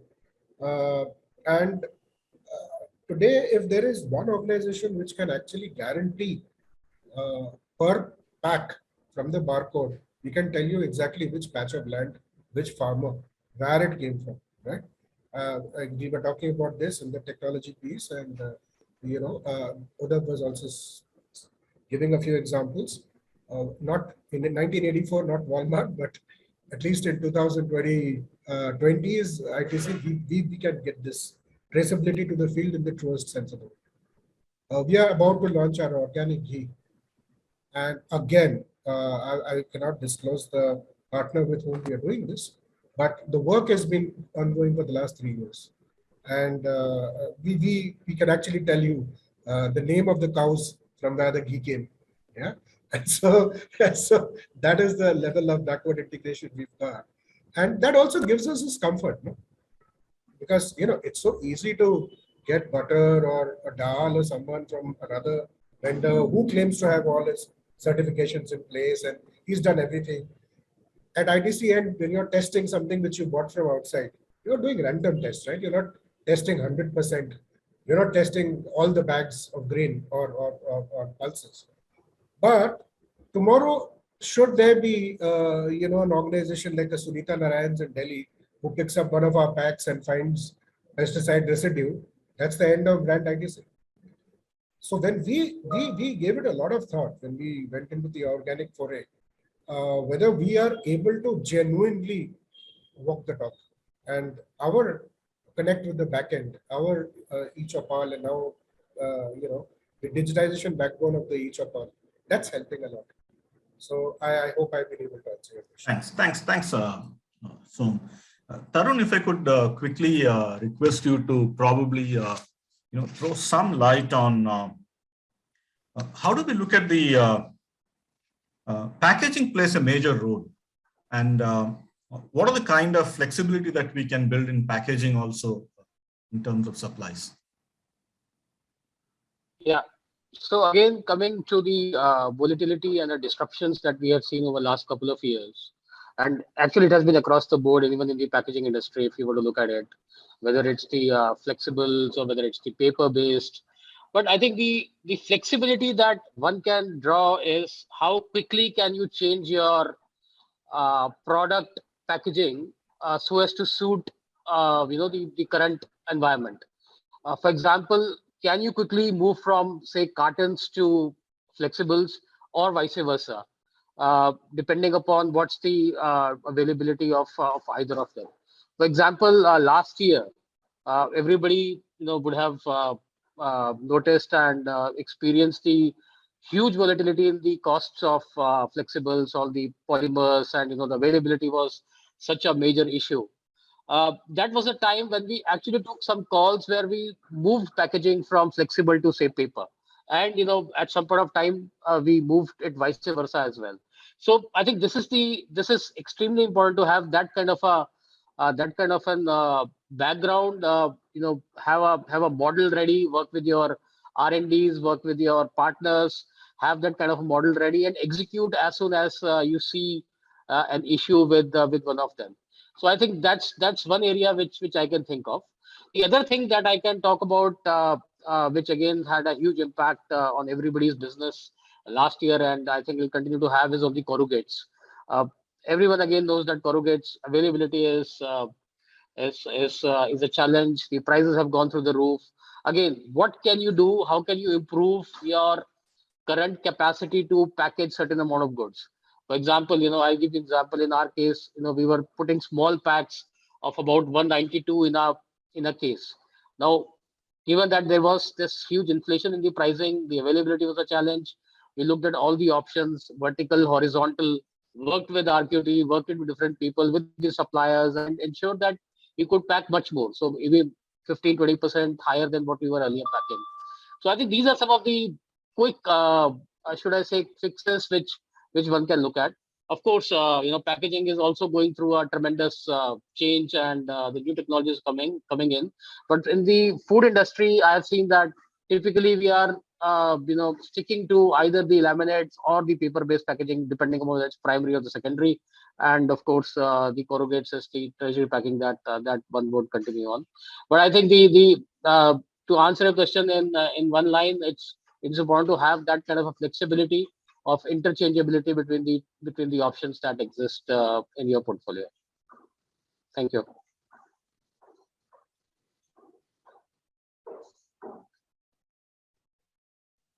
Thanks, Tarun. If I could bring in Sudeep. Sudeep, very quickly, probably in a couple of minutes, if you could probably talk us, shed some light on what's the role of ethics and sustainability in procurement. I think that's something that I would also want Somit to come in after you. You're on mute, Sudeep. Oh, yeah, sorry about that. Yeah, thanks for that. I think that's a great question, and sustainability is what I guess we touched upon some time back. And procurement has, I think, one of the most important roles to play in terms of sustainability, especially since, this forum is about food procurement, and, food is about agriculture and about getting things from the nature. I think that's a very, very important topic, and it can be done across any food item that we talk about, and it is not just about one or two particular items. And there are many ways to do it. So, we talk at a very broad sense, we talk about zero emission or net negative or whatever, but that's more from an overall industry or a factory perspective. But when we're talking about food, say we talk about palm oil, for instance, there is something called sustainable palm oil. Or when we talk about cocoa, then again, there is something called sustainable cocoa. So on all of these, we have defined what is sustainability in terms of the natural sustainability, as well as in terms of the sustainability of the communities that we work with, the farmers, their families, and all of that. And how can we work with everything so that it is fair and equitable to everybody, and it is not too much of a burden on the nature. So I think briefly that is where we as procurement could play a big role going forward. Thanks. Somit, if I could quickly. Yeah. Thanks, Girish. Very interesting. And just pardon me. Actually, there are two aspects to this. One is the packaging one, in which there has been a lot of discussion because it is plastic and stuff like that. So there, what's happening, there is a natural change happening, because if you see the last 4 to 5 years, because of the green discussion and so on and so forth, not much investment is happening in terms of new plastics, additional capacity in polymers and so on and so forth. Because of investment is reduced. Investors are actually kind of have a code there in which they are not investing. So new things are not happening there. And as a result of which, costs of those packaging is going up. So actually, COVID is just a thing that has pushed it to the brink. But this was always going to happen. You see, down the line, for those who are tracking those, every procurement manager is actually an analyst also. So we saw that coming. So that's one. So that discussion is happening, as a result of which there will be lesser packaging, reduced packaging, you see, and some layers of packaging that used to put around our products is coming down. So that's one thing. So another way of increasing sustainability by reducing usage. A. B. On the raw material front, what we are finding is there is actually marks that we give in terms of ingredients which are using lesser water, or which need not use as much fresh water. One of the examples is this. Or another example is use of biobriquettes in terms of the fuel crisis recently. You see, in terms of the units that make food, because food is also energy intensive. So either you give heat or you take away heat. In both cases, you require energy. Mostly, this is the manufacturing process. So in that, use of biobriquettes. So almost all our North Indian plants units, and we have about 16 units of our own, about 31 3Ps. So all the northern units have started using biobriquettes instead of the other forms of fuel, you see, on equivalent. You see, the remnants of amla, for example, the amla seed and all that, giving the same kind of a thing, recovery of the gases and using them for secondary heating. So that is happening. So another way of how sustainability is at work as a result of sound commercial considerations as well. You see? So I think that's a win-win. So those are my 2 points that I thought. Thanks, Amit. Udo, quickly, because we are really run out of time. If you could say 1 minute within a minute of how technology can help sustainability. Sure. So I feel, from the sustainability point of view, I think that we have to look at a lot at general logistics costs, right? If we're looking at sustainability, of course, we have a lot of people here talking about packaging, and I feel that's very important. And it's honestly great to see. I think almost every product that we now buy talks about biodegradable. It talks about, all of these other things. Sustainability, I feel, is going to come into 2 pictures here. One is a very simple one of simply reducing logistics costs. We had Dr. Singh also talking about, transitioning from road movement into rail movement as well. And I feel the moment that the multimodal logistics gets into play to sort of bring down total cost, to make logistics generally more sustainable, you will require a ton more of visibility and collaboration between the different vendors, right? So that's one thing there. From the other point is sustainable sourcing. I feel that, provenance tracking is something that's really coming into play now. I feel that every consumer is getting more and more conscious about what is their product, how is it being packed, and where is it coming from. We saw this, of course, back in the days with blood diamonds and so on. Now it's coming into food as well. People want to know whether is the farmer, there's a big concept now of farm to plate, or, from plant to pack. So the role of technology there is growing more and more, because the consumer wants to feel more engaged with the product he's buying. He wants to know that his money that he's paying is being contributed to doing some good for the actual supplier. And technology is going to play a huge role in making that bit visible, because even if companies are doing a lot for the farmers, which I'm sure most of the companies on this panel are, if you can engage your customer a little on that side as well and actually show them directly how it's making an impact, I think, you're going to be able to get much more brand loyalty from the customers as well. Thanks, Uddhav. Anil, quickly again, within a minute's time, role of technology in sustainability, and then we wrap. Yeah. So my take would be that, some wise men said that you can only improve what you measure. So if we use technology in, gathering granular data, measuring efficiency at all levels, whether it's ours or our suppliers or whatever, and then demonstrate improvement on that, we can actually measure how much sustainability we are driving through efficiency. But if we don't measure it, then, it remains a subjective issue, and, then we talk about materials and X, Y, Z. But I think we should have measuring mechanisms everywhere, use technology to gather granular data, and then calibrate as to last year, where were we and how much have we improved in our, in energy consumptions, in efficiency, so that, it's demonstrable. So technology can make it demonstrable to everybody. Thanks. Thank you all. And with that, we come to the close of the panel. It was fantastic having you, Sudeep, Shom, Anil, Tarun, Sumit, and Uddhav. And we spoke about the role of the emerging strategies. We moved through the entire strategic, tactical, and operational issues of sourcing along with technology. I hope the viewers have also got a good overview of how strategic is procurement in the food supply chain. I look forward to interacting with you more.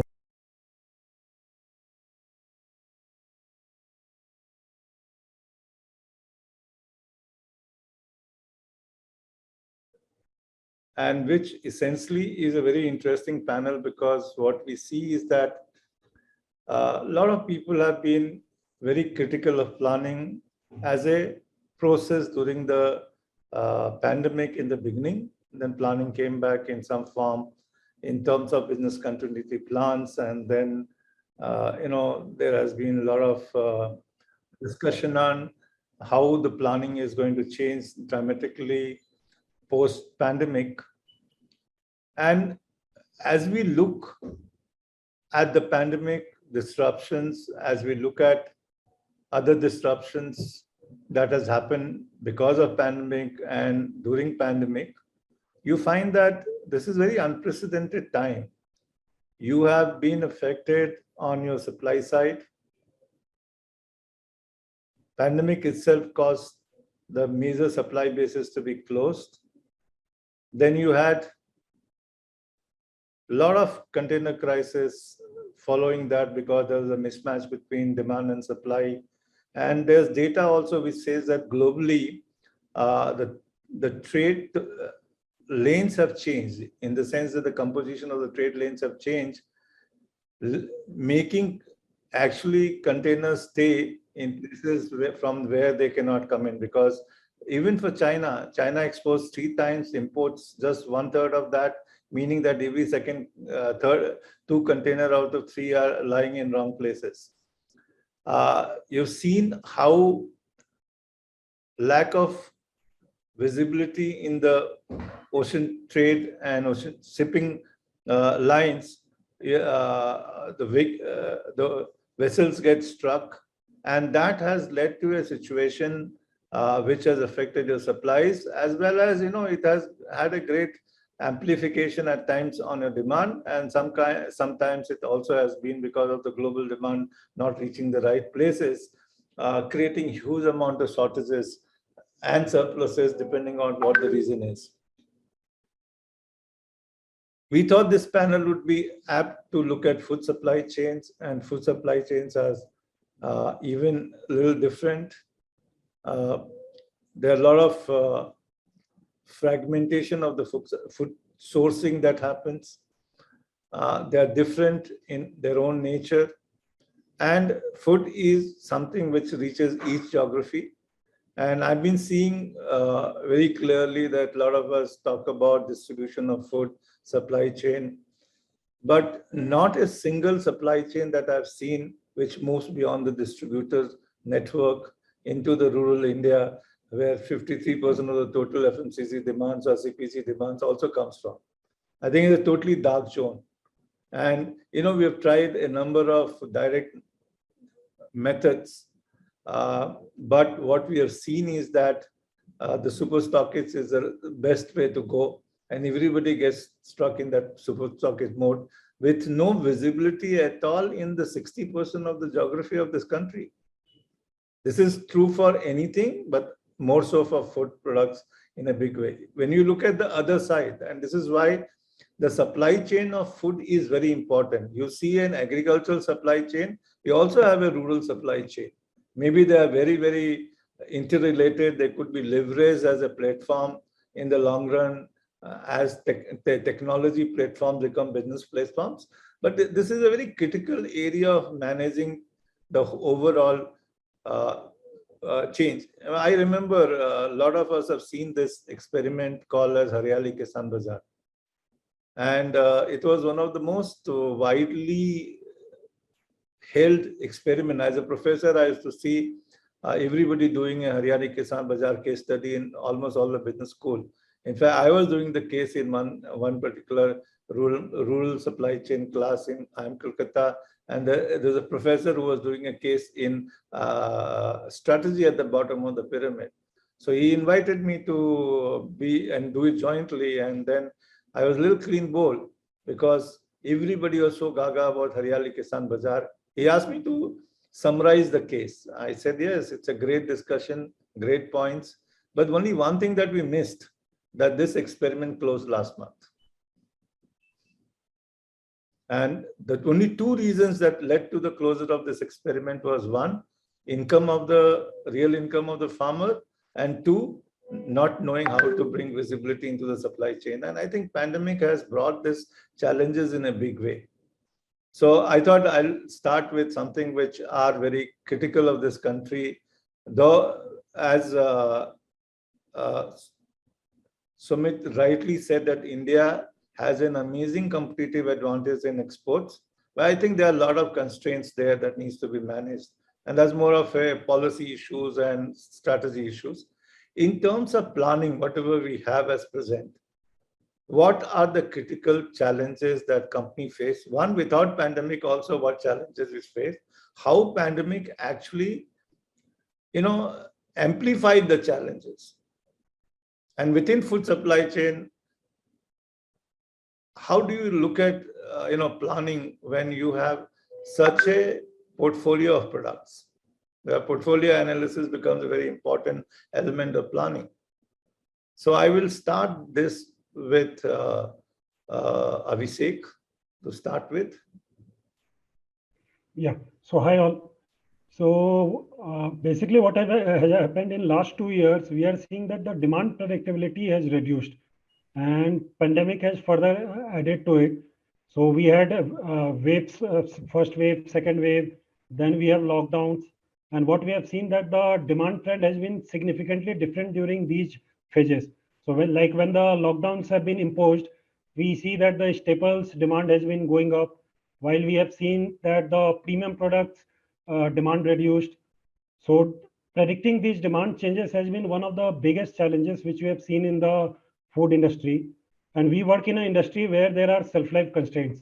So most of the food products have a shelf-life, like in our case, it varies from 75 days to 6 months. So we have to be cognizant of the fact that if we overstock, etc., then the stocks can get into obsolescence. So this has demand predictability has been one of the key concerns which we have been seeing over last 2 years. Also, we are seeing the change in the channel trend. Like earlier, we have a major business coming out of the general trade, but with the pandemic, the shift of consumer towards the organized trade, like the e-commerce, etc., has significantly increased. And here also we see that the kind of product which sell on the e-commerce, etc., is significantly different from the general trade. Like on the e-commerce, etc., or a modern trade, people prefer to buy more of a large packs, etc., as compared to the small packs. These are the key challenges which we have observed in last 2 years. I'll go to Ashwini now. Yeah. Ashwini comes from Capital Foods. I think this has been also a time when a lot of people have been eating at home. A lot of people have been, consuming in a different way. And suddenly there must have been spikes in demand for such products. So Ashwini, what has been your challenges during the time of the pandemic? Yeah. So I think, see, whatever Abhishek had mentioned is like most of it is true for like almost every one of us. But then what we have also seen is during the COVID times and all, so it depends on the availability of the products also in the market for a specific category. So let's say if a particular category product, let's say noodles, if it is not available for a certain from a certain manufacturer, then there are chances that the uptake would be high for those particular SKUs. And again, capturing that level of demand data at each and every level, then again it becomes a big, like significant challenge for us also.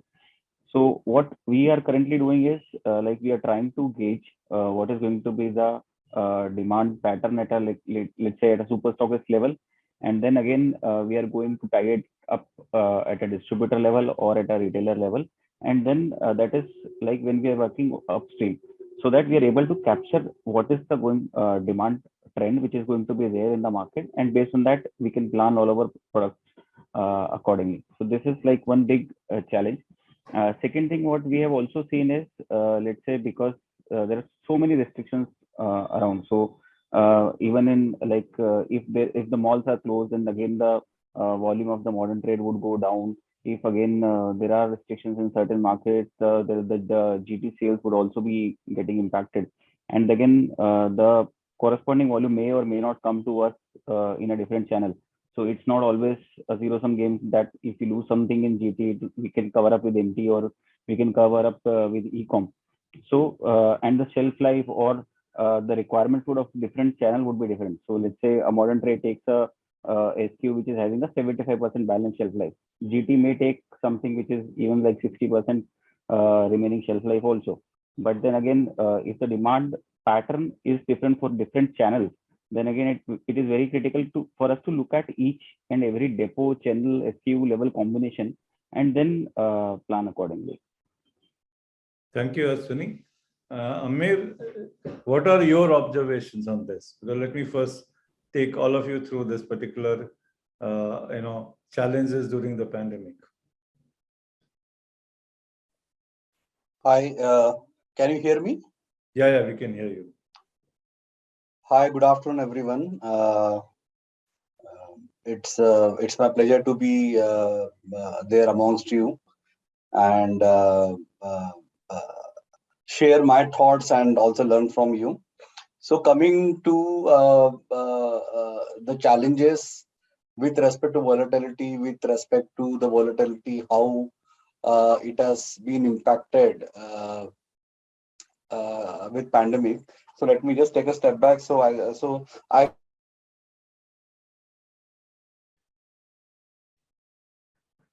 We're not able to hear you, Amir.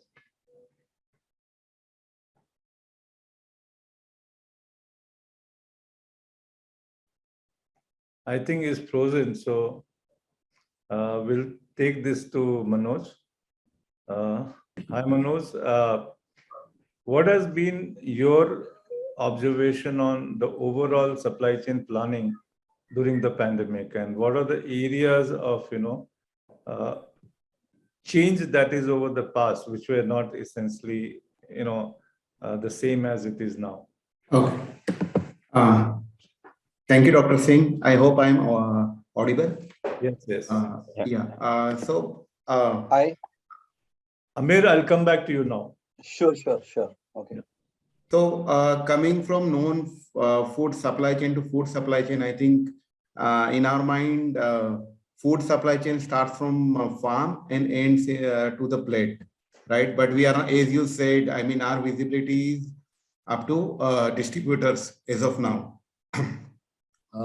But if I see COVID or non-COVID, some of the things which is very peculiar to the food supply chain is, I mean, as a supply chain practitioner, our job is to, product availability at any point of time, fresh as possible and cost efficient.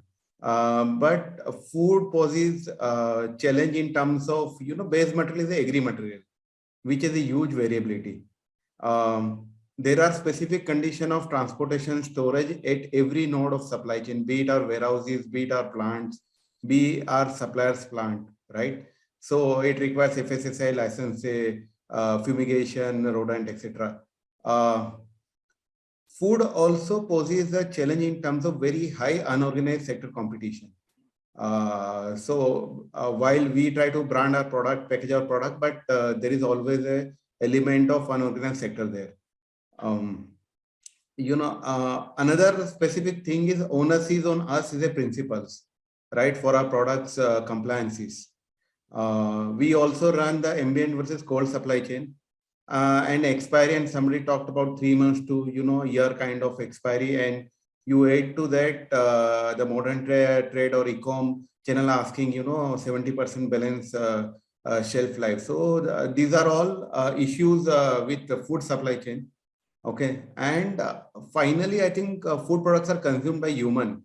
So compared to other CPG products, the onus is much more on principles to maintain quality, compliance of the product, etc. So, Dr. Singh, if I see from a consumer lens also, and what has evolved during the pandemic is, enter food category moving from hunger to health. I mean, from need to choice-based evolution, and consumer keeps on evolution on health, ingredient benefits, awareness, etc. There is also a larger focus on sustainability and environmental conscious manufacturing and marketeers. So coming back to the supply planning and the variability and the demand variability, I think we have 3 kinds of variability we have seen. So one is a demand side variability, where rise of e-com, MT, Q-commerce, etc. Each company, it used to be in single digit. Now they are close to maybe 15, 20, 25% kind of thing. We are also, we have a lot of dependence on institution and HoReCa channels, right? And COVID on and off shuts restaurants, etc. So it creates additional problem. there are seasonal variability, and basically our food habits are largely seasonal aligned. And so COVID situation in many terms, kind of erases that demand. So for our company, basically last the 2 summers were really bad, and our energy drink product Glucon-D is majority summer oriented. Last thing is omni-channel emergence, with the consumer expecting whatever they want, and using any channel they want, right? With a choice of variety. So this multiplies the complexity exponentially at the back end to cater demand across the point of sales without compromising the freshness or efficiency. There are, earlier panel talked about supply side variability, but agri product being, weather situation, government policies we have seen, in case of, say, palm oil or sugar or ethanol, etc., impacting the incoming supply chains, right? Or even manufacturing capacities in terms of seasonal demand. So these are all supply side variability. And last is the lead time. So entire infrastructure piece and the lead time to get the products available. How we are addressing it, I think we are going more and more granular in terms of demand monitoring, sensing, and fulfillment. Again, lot of database decision aided by tacit knowledge, and that is acquired over time. So a lot of people talk about the data, but I think wisdom is also equally important in agri commodity, and you need to see 5, 10, 15 years of wisdom to take any calls. Otherwise, GCs are completely butchered, right? The supply chains are phygital in many ways. What we say is plan digital and execute physical, right? So more and more phygital coming in place in terms of supply chain. We are also looking at distributed manufacturing to cater all this variability and uncertainties of COVID, etc. Personally, there is so much variability in food supply chain, from weather to acreage to politics, government policies, global markets, and global demands. I think it makes you very humble and paranoid simultaneously. And I just want to say one line. I think I like Ted Lasso, and his quote is, "Be curious, not judgmental." So that's my take of overall, leading the food supply chain from the front. So, yeah, just one comment, only paranoid survives. So good to be paranoid. And this is the way to go about in a highly complex and volatile and uncertain environment. Going back to Amir. Amir, what are your observations about food supply chain during the pandemic, and also in general, as we come out of pandemic, as we are into a different kind of pandemic? I think this Omicron is there, but we are still very open in terms of our business. So what are the newer challenges that are emerging because of such disruptions in the food supply chains? Sure. Thank you, Dr. Rakesh. So I don't know whether you were able to hear me when I started speaking, because I think in between it got disconnected. So I was just trying to, can you hear me? Yeah, we can hear you now. Yeah. So I was just trying to give, just taking just a moment, 10 seconds, a background of Jubilant Foods. We are a multi-brand, multi-channel, organization with Domino's in QSR, Dunkin' Coffee, B2B, Chef Boss as a part of FMCG, and our own brands of Hong's Kitchen and Ekdam restaurants. Plus, we also started the Popeyes. Okay, and the way our supply chain is that we have our suppliers, we have our supply chain centers which are spread all over India and also international. And apart from this, we have DCs, and then we supply to 350 odd towns, serving around 1500 outlets, and so that these outlets are able to serve our consumer in about 20 minutes to 30 minutes time. Okay, so that's in summary. Now, when I actually get back and look at what kind of challenges, or what are the various kind of volatility, and as Dr. Rakesh talked about, whether in COVID or during non-COVID times. So whenever there is anything which goes wrong, as one of our speaker talked about with respect to closure of malls, closure of restaurants, etc. So depending on the new restrictions coming in, okay, so that actually starts having a direct impact to our consumption. Consumption goes down from the point of view of in dining, and but however, because we have a good supply chain till our consumer, okay, we are able to at the same time we our orders actually increase with respect to consumption at home. And I think thanks to COVID, in some way it has actually made consumers realize the importance of brands and importance of trusted brands. And our brands like the Domino's, the Dunkin' Donuts, Hongs, etc. Okay, that's where people start coming in, and hence you have, from the point of view of demand volatility, you have those peaks going up, and sometimes these peaks actually go as high as 3x to 4x time on a particular day than the average demand. So that's one kind of volatility. Other kind of volatility also is contributed because many of our actually products are perishable. Like for example, if you talk about veggies, that's perishable. If we talk about chilled chicken, that's perishable. If we talk about various other things. So in fact, once you take out anything from frozen and put it in cold chain, then again that has a life of 5 to 6 days time. So so volatility again gets compounded with perishability. Plus the climate change issues, if there are excessive rains, etc., that actually has impact on crops, and again that has impact with respect to volatility, and hence we actually have some backups in terms of canned the things which can be actually canned and have it as a backup. And then the last part is with respect to imports. So whenever we have a Suez Canal issue or other issues, so again, whatever we import actually gets impacted. So that's from the point of view of impact. Now let me talk, like in the same breath, let me also talk about what are the strengths of the organization and what are those, technologies and tools and strategies which is helping us deal with this. I think one of our biggest asset is that our own apps. So if you look at it, that the Domino's has its own app, and because of that, we are actually like Amazon of QSR. So the way in case of Amazon, the company comes to know what the consumer is thinking, what he or she is ordering.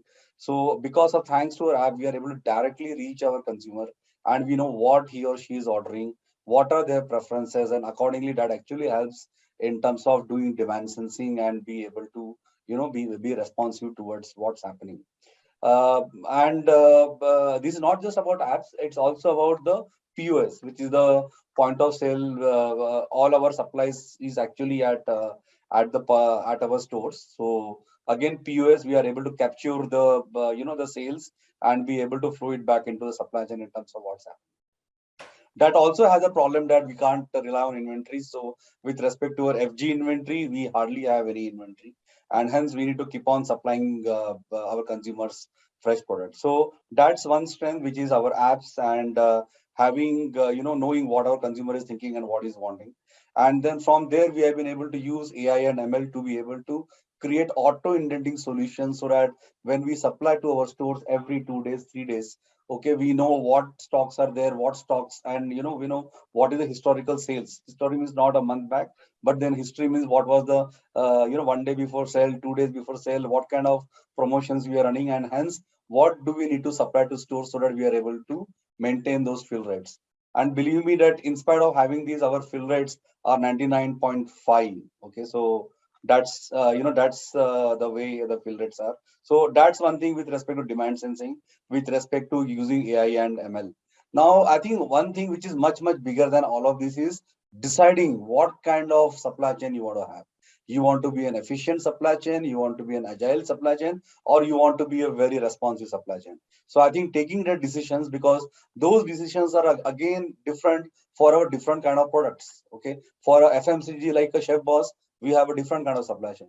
For something like EBUs, which is the Hongs and EBUs are the emerging business units, which is the Hongs and all the new things which are coming up. So there you need to be highly nimble and highly agile supply chain. So that's a differentiated supply chain. And then for Domino's, we have a different kind of supply chain. Thank So you, these are Amar. some of the thoughts I want to leave it. I will come back again to close the loop, and then further talk about how are we handling volatility, how are we handling whether it is COVID times or non-COVID times. Right. Thank you. I think Amir has put 2 or 3 very good points, and he's talked about the transition, which we should have talked a little later. Anyway, I didn't want to disrupt the flow and the story, and hence it throws up a very interesting question. We have Anchal from SAP, and I think Anchal, Amir mentioned the transition to AI ML in a very, very, very simple way. He also talked about app as a source of information, and I think talking about such a granular information and helping organizations to plan for those granularity and changes in different channels and different product type is a very interesting thing. What, according to you, in terms of technology, has changed or will change in order to make technology and lastly APO or forecasting or demand planning tools more relevant? Thank you, Dr. Singh. We come to, and I'm very keen to hear, colleagues talking about the challenges, how we are managing. See, the point of all this is, first point is visibility. You getting to know what is happening in the market, in customers' mind, forecasting what may happen based on various factors. Some of it are organized, some of it is unorganized data, and things as they are changing. So first recognition is visibility, and second recognition is for decision making. Now for decision making and the calculations you are doing, okay, this is what is the signals I'm getting. How fast can you calculate what action needs to be taken, right? So Amir just mentioned on the this calculation or leveraging, from the apps, what is happening. Now tying all of this data across multiple SKUs and being able to do it frequently. That is the math of calculation. First, getting the visibility of what is happening, sensing the demand. Secondly, taking the decision of what the strategy or the approach will be for different supply chains. So there are different supply chain strategies. Somewhere you are responsive, somewhere you are efficient. And in those supply chains, going into the dimension of what decisions and how often that decision or calculation is to happen. Now, calculation can happen on a paper or a pen. The calculation can happen on an Excel. The calculation could be, n number of places. But the whole point is, how do we make it repeatable? How do we make it easy? Because the whole point of this calculation is being able to take decisions collaboratively. It is not an individual decision. Supply chain is all about orchestration. So it's not only the internal players, but also external parties.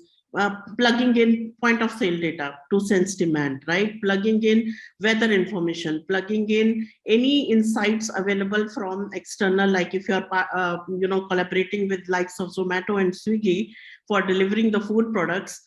How do you capture and include inputs from those external parties into your own internal processes?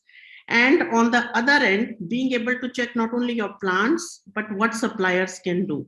So the whole sales and operation planning, I'm trying to put a picture that it's about visibility, it's about calculations across SKUs, across collaboration across parties, and being able to do it repetitively and being able to do often. Gone are those days when sales and operation plan you can do once a month. What last 2 years have taught us is that these calculations, the input from the intelligence from the market and the decision of what we are going to do has to happen much more frequently. And that is where technology comes as an enabler.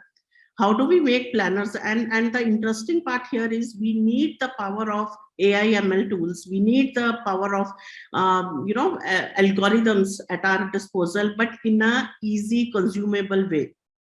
For the supply chain planner, they need to collaborate and they need to come up with answers, look at the insights, test the hypothesis in an easier way. And that is where technology can come very helpful. It is like the evolving planning solutions. It is not about a complex process that only statisticians can do. This is where we have to make it simple, and technology has come a long way to make the processes simple so that business is in control. You have the tools to drive the decisions you want to drive. You have the tools to collaborate with different parties, internal and external agencies, and being able to get the confirmation, get a consensus of, okay, this is what the one plan is. You can imagine if there are different disparate systems, by the time you come up with one question, the situation on the ground would have changed. And that is where the speed matters a lot, how fast you can get insights to everybody, and not that, departments fighting over, okay, I downloaded data, when did you download, whose version is the right. So this is where we have to bring all internal, external intel into a single platform for planning, and being able to share information, share hypotheses, decisions. Okay, if it's a 10% uptake, what are we going to do if certain demands go down? What would be our reaction? And being able to do it in a collaborative way. And these are some of the areas where we are working with our customers in food and beverage industry, particularly on how to leverage technology in helping manage the volatility on both demand and supply side. Thank you, Achal. I think this raises a lot of other fundamental questions which has come from the panel itself. For instance, how do you bring agility into the organization? What are the basic imperatives for change in the way we plan? This is one way of saying that a transition from statistics to big data will solve our problem.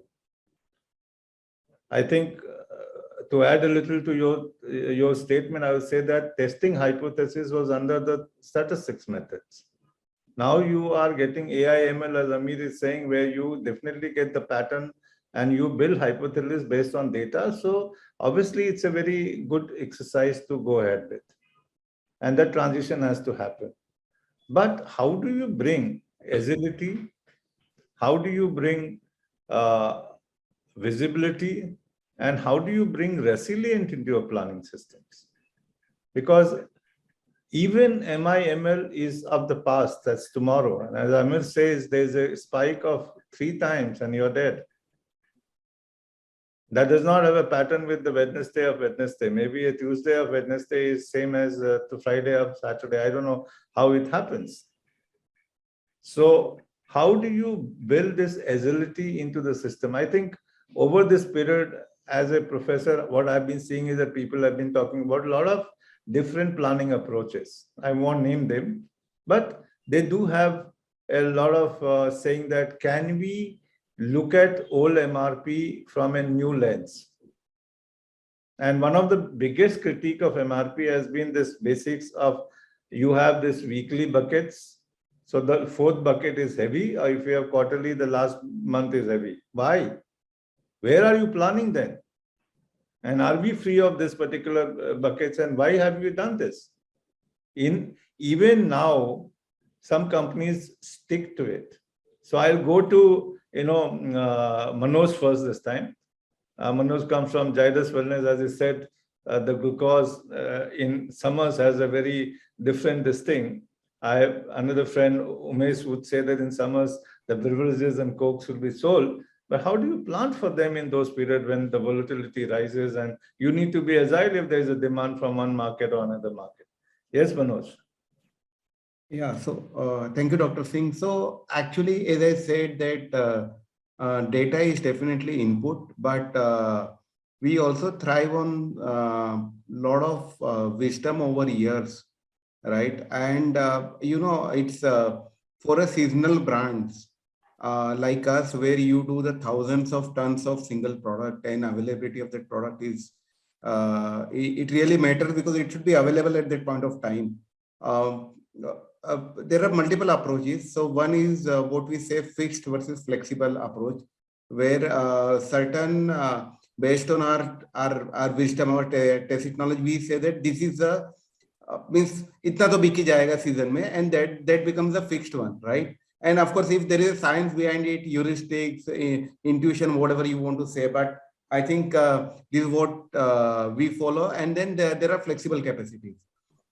That's one thing. The problem happens in an outlier time like two COVIDs where, switch and start is really a problem because it's not only our supply chain, but incoming materials are also in tons, right? So, getting that is important. And let me put it this way, people talked about, so we are under implementation of integrated business planning, where a lot of AI, ML models are there. But in addition to that, I think every day in the morning, 1 hour, we have a meeting across all the stakeholders. So you can say SNOP happening every day for 1 hour in the morning to see the velocity of the demand, to see the, manufacturing capacity, to actually see how many trucks are moving and what are the capacities of supplier which can supply. So it's pretty complex. So it's not only data driven, but as Achal said that, it's very important for everyone to have a single truth and to act on it.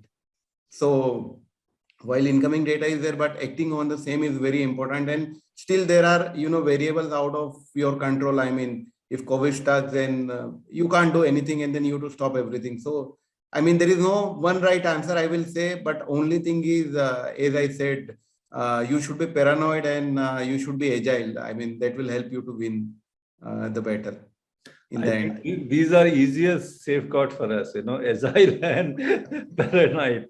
I think I'll go back to Abhishek. Abhishek, I read somewhere and spoke to Ashok also.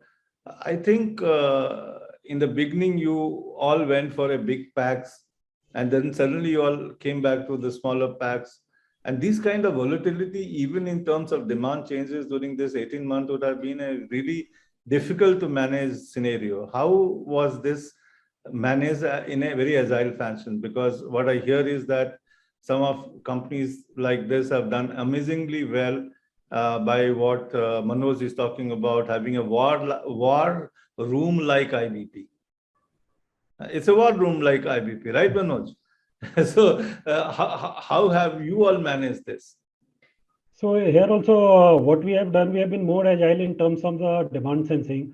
Like as Anchal was telling, gone are the days where we used to look at monthly numbers and decide how to plan. And here also the focus has been more on looking at a secondary sales instead of a primary sale.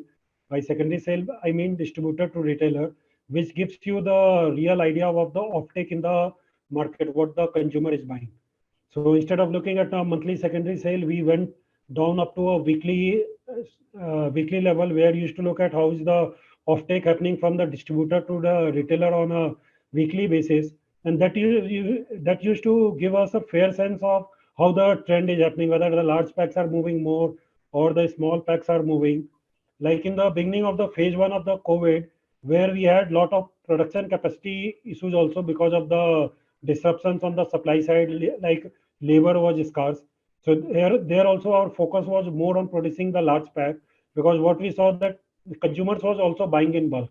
So it was not the small packs which was being bought by the consumers. So that was the trend which we were seeing in the wave 1, etc. But once the things settled down, then again the propensity to buy the small packs increased, because typically the consumers in the rural areas, typically they tend to buy rupee 5 or 10 rupee price points. So as the rural economy picked up, the demand for these packs also came back. So one was on the agile demand sensing. Second, also we have tried to focus more and more on the continuous replenishment process, where we try to supply to the distributors basis the norm based. So this reduces all the push which happens typically during the month end, and all the skew has gone. So as a planner, we are more and more confident on the numbers. Whatever primary numbers we see, we know that we can go by the primary sales trend and take the calls. So these are some of the things which we did on the demand side. Apart from on the supply side also, we have been looking at more and more of a distributed manufacturing footprint. This helps in reducing the lead time to react to any demand surges which happens.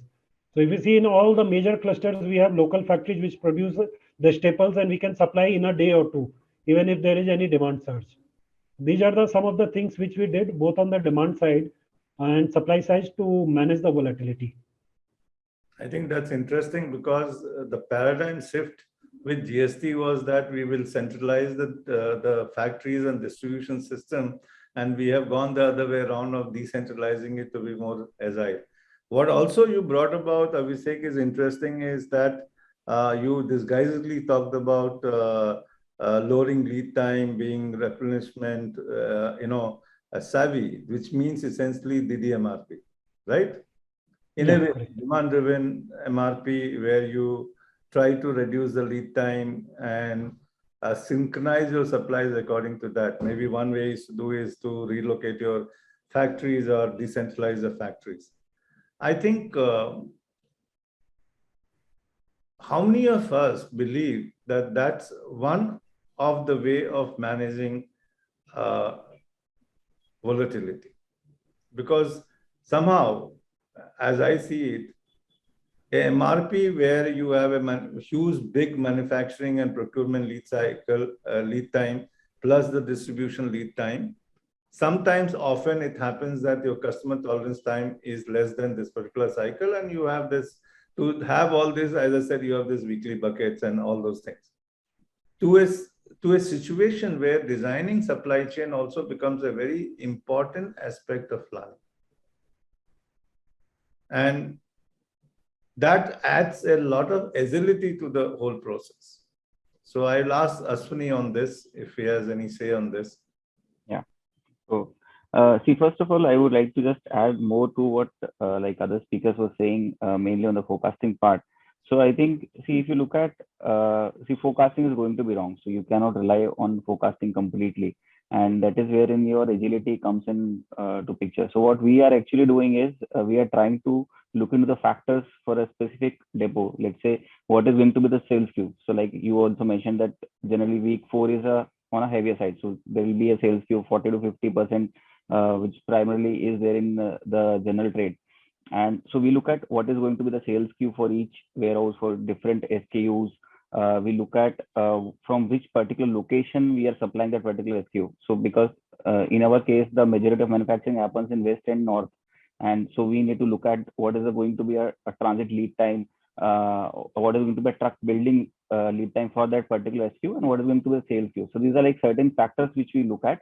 And then we have built in some certain norms into that particular warehouses, because there is some bare minimum inventory which we need to keep. Also, from experience, we know that certain products are going to sell. For example, Szechuan chutney would sell more into Maharashtra, or a pasta masala would sell more into Kolkata or in the eastern belt. So there are certain things which we already know from experience, which we know from past data, what is going to be the level for those particular SKUs, what is going to be the sales which might be happening.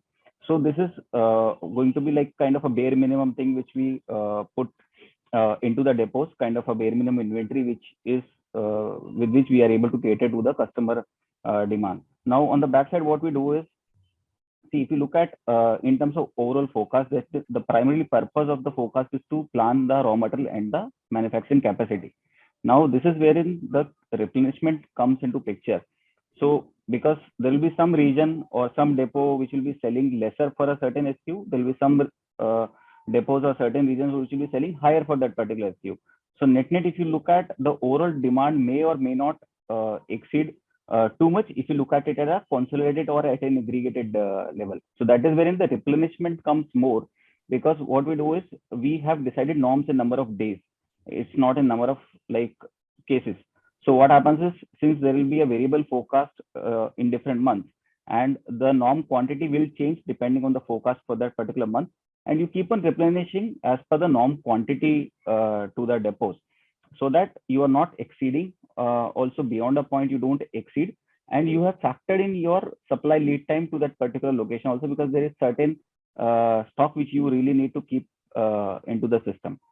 Also, what we do on the backend side is we have a look at the trend for each SKU, for each particular depot. So let's say there is a particular SKU, and when we are looking at a production cockpit kind of a thing, and we look at the production variability or the requirement is more, because it's selling more in certain geographies, then I need to produce more. And when you do this activity maybe twice in a week or once in a week, then you clearly know that there is a trend which is going to be there, and particular SKU is going to be selling on a higher level. So that is when you like increase the production plan, you run MRP, you give notification to all your vendors that you need to supply this particular product at a higher level, so that I can meet that additional demand. So this is what we are currently doing. Yeah. Thank you, Aswini. I think that's interesting. Let me go to Amir. What are your views on, let me use one more element of discussion into the whole process. I think some of you said SNOP, even Anshul said about SNOP and IPP from Manoj. What are the changing characteristics of SNOP and IPP in terms of supply chain planning? And what are the elements that have actually emerged as a major area of contribution from these two process-oriented, change management processes? Sure. I just want to take a couple of seconds before we go there. So I think when you talk about supply chain, my thoughts that the typical the concept of supply chain management, okay, is actually getting obsolete. So for example, if I break those three words of supply chain management, so supply is getting replaced with the demand response, which we just talked about it in the first few minutes, including our panelists from SAP.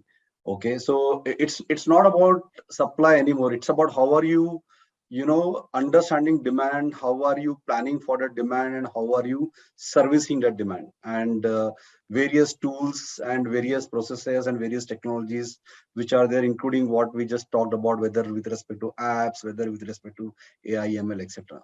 The second part of the chain.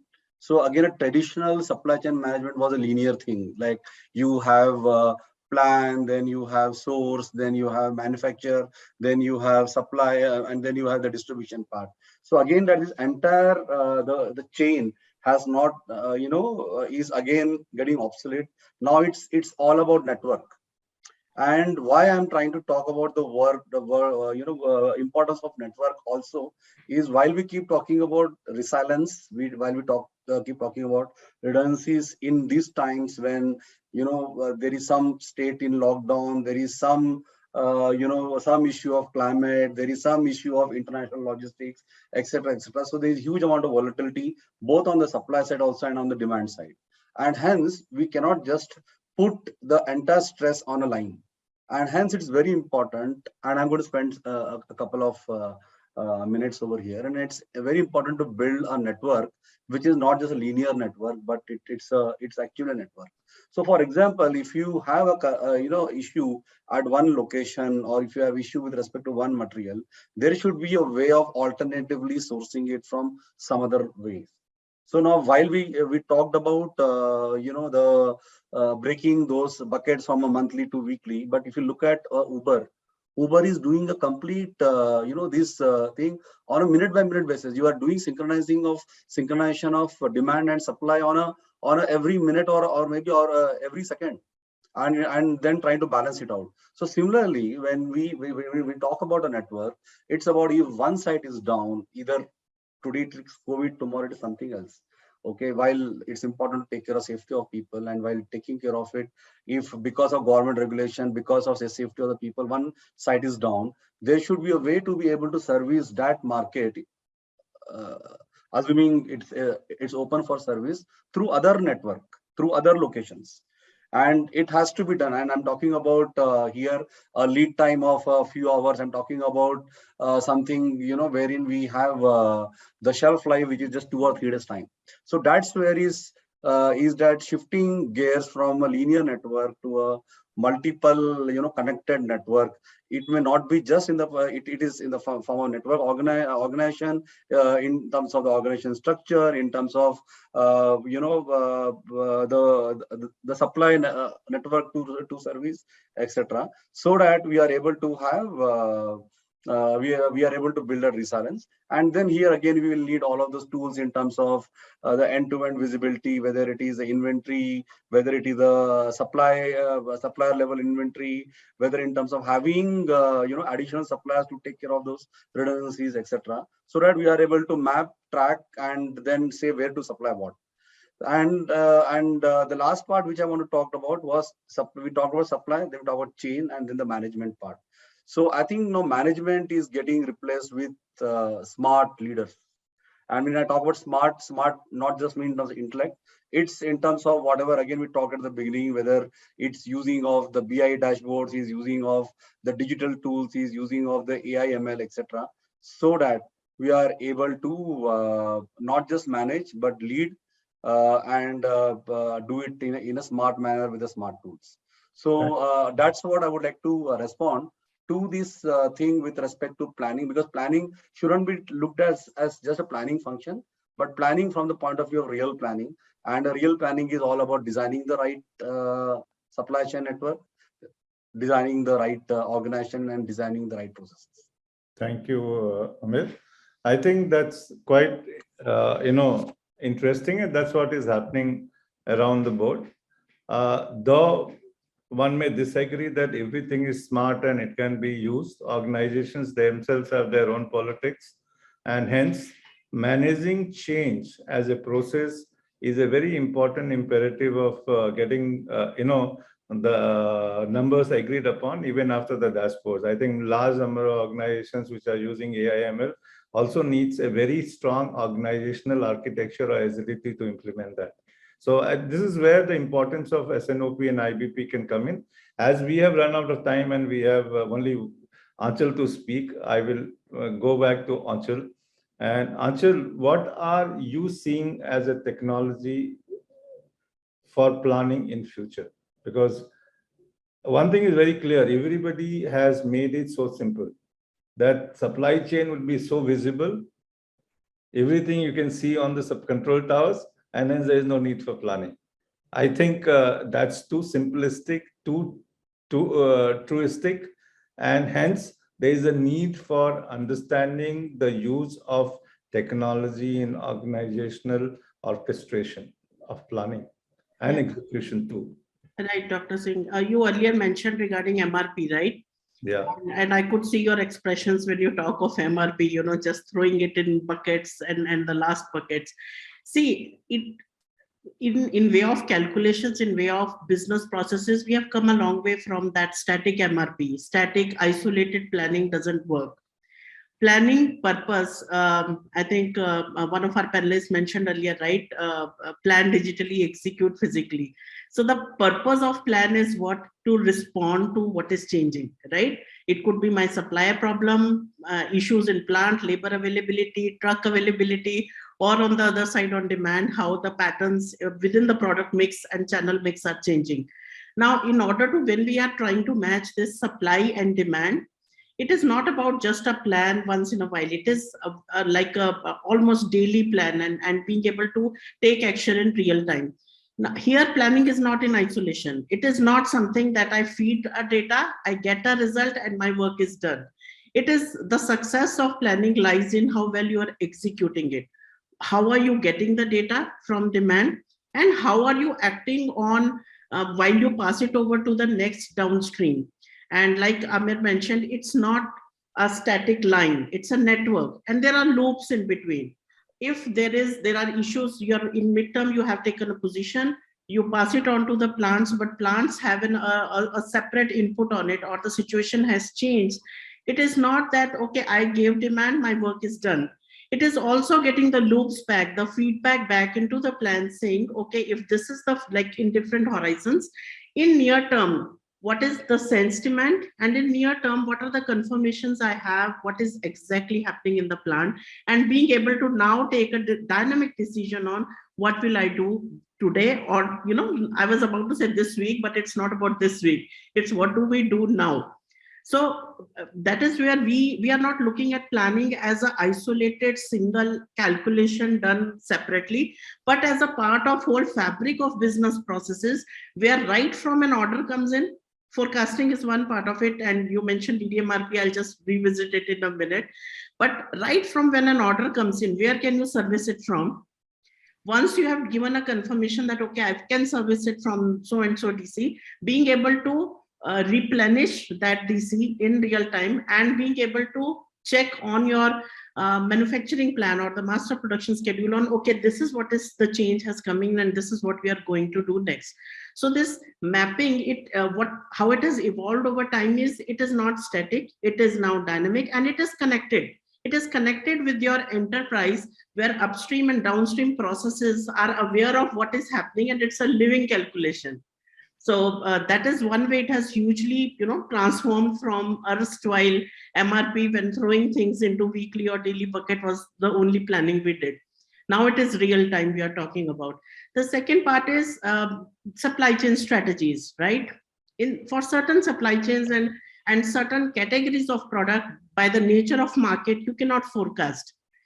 Solar panels could be an example, how the demand is rising or how the product is evolving. Maybe forecasting is not the right model for it, and hence demand-driven MRP, which is a different way of thinking for supply chain. It's not just a calculation, it is how the organization functions. And if that is the way you work in terms of calculating buffers, placing them strategically, and working on that fabric, it's a different method. And today, planning, like what we are working on at SAP, we support both. One is the whole synchronized planning. If you're doing forecasting will be wrong, but how will you manage how wrong is forecast?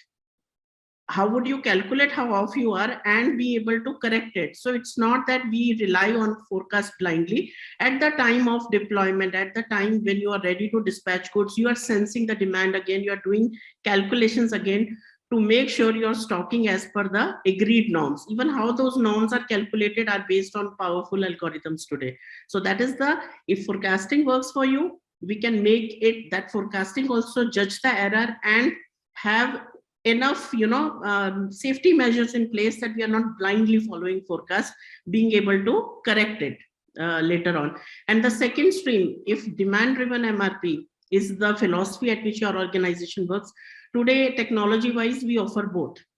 The forecasting-based or demand-driven MRP-based, because it is the nature of certain supply chains and the nature of functioning, the culture in the organization, if I may call it, on which philosophy do you go after, and technology-wise, both are available.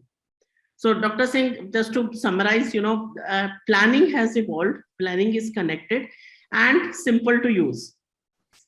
The connected part is, I've been in sales and operations, discussions, different parts of the world where people are arguing, why demand, changes last time, and why you change so dynamic, and supply fighting it out like you always do this to me. But the point is, can we fight on the right numbers and the same numbers? Not that everybody has their own version of truth, but bring all these different functions together, because in the end, what both can supply is a uniform approach that we have to take, taking into account all the constraints. So thank you, Achal. I think that's the way everybody is moving towards. I have, as academics, I have a few qualifications to all these things. And I think we see it from a very neutral perspective, neither a user nor a technology. I think there's nothing wrong with forecasting.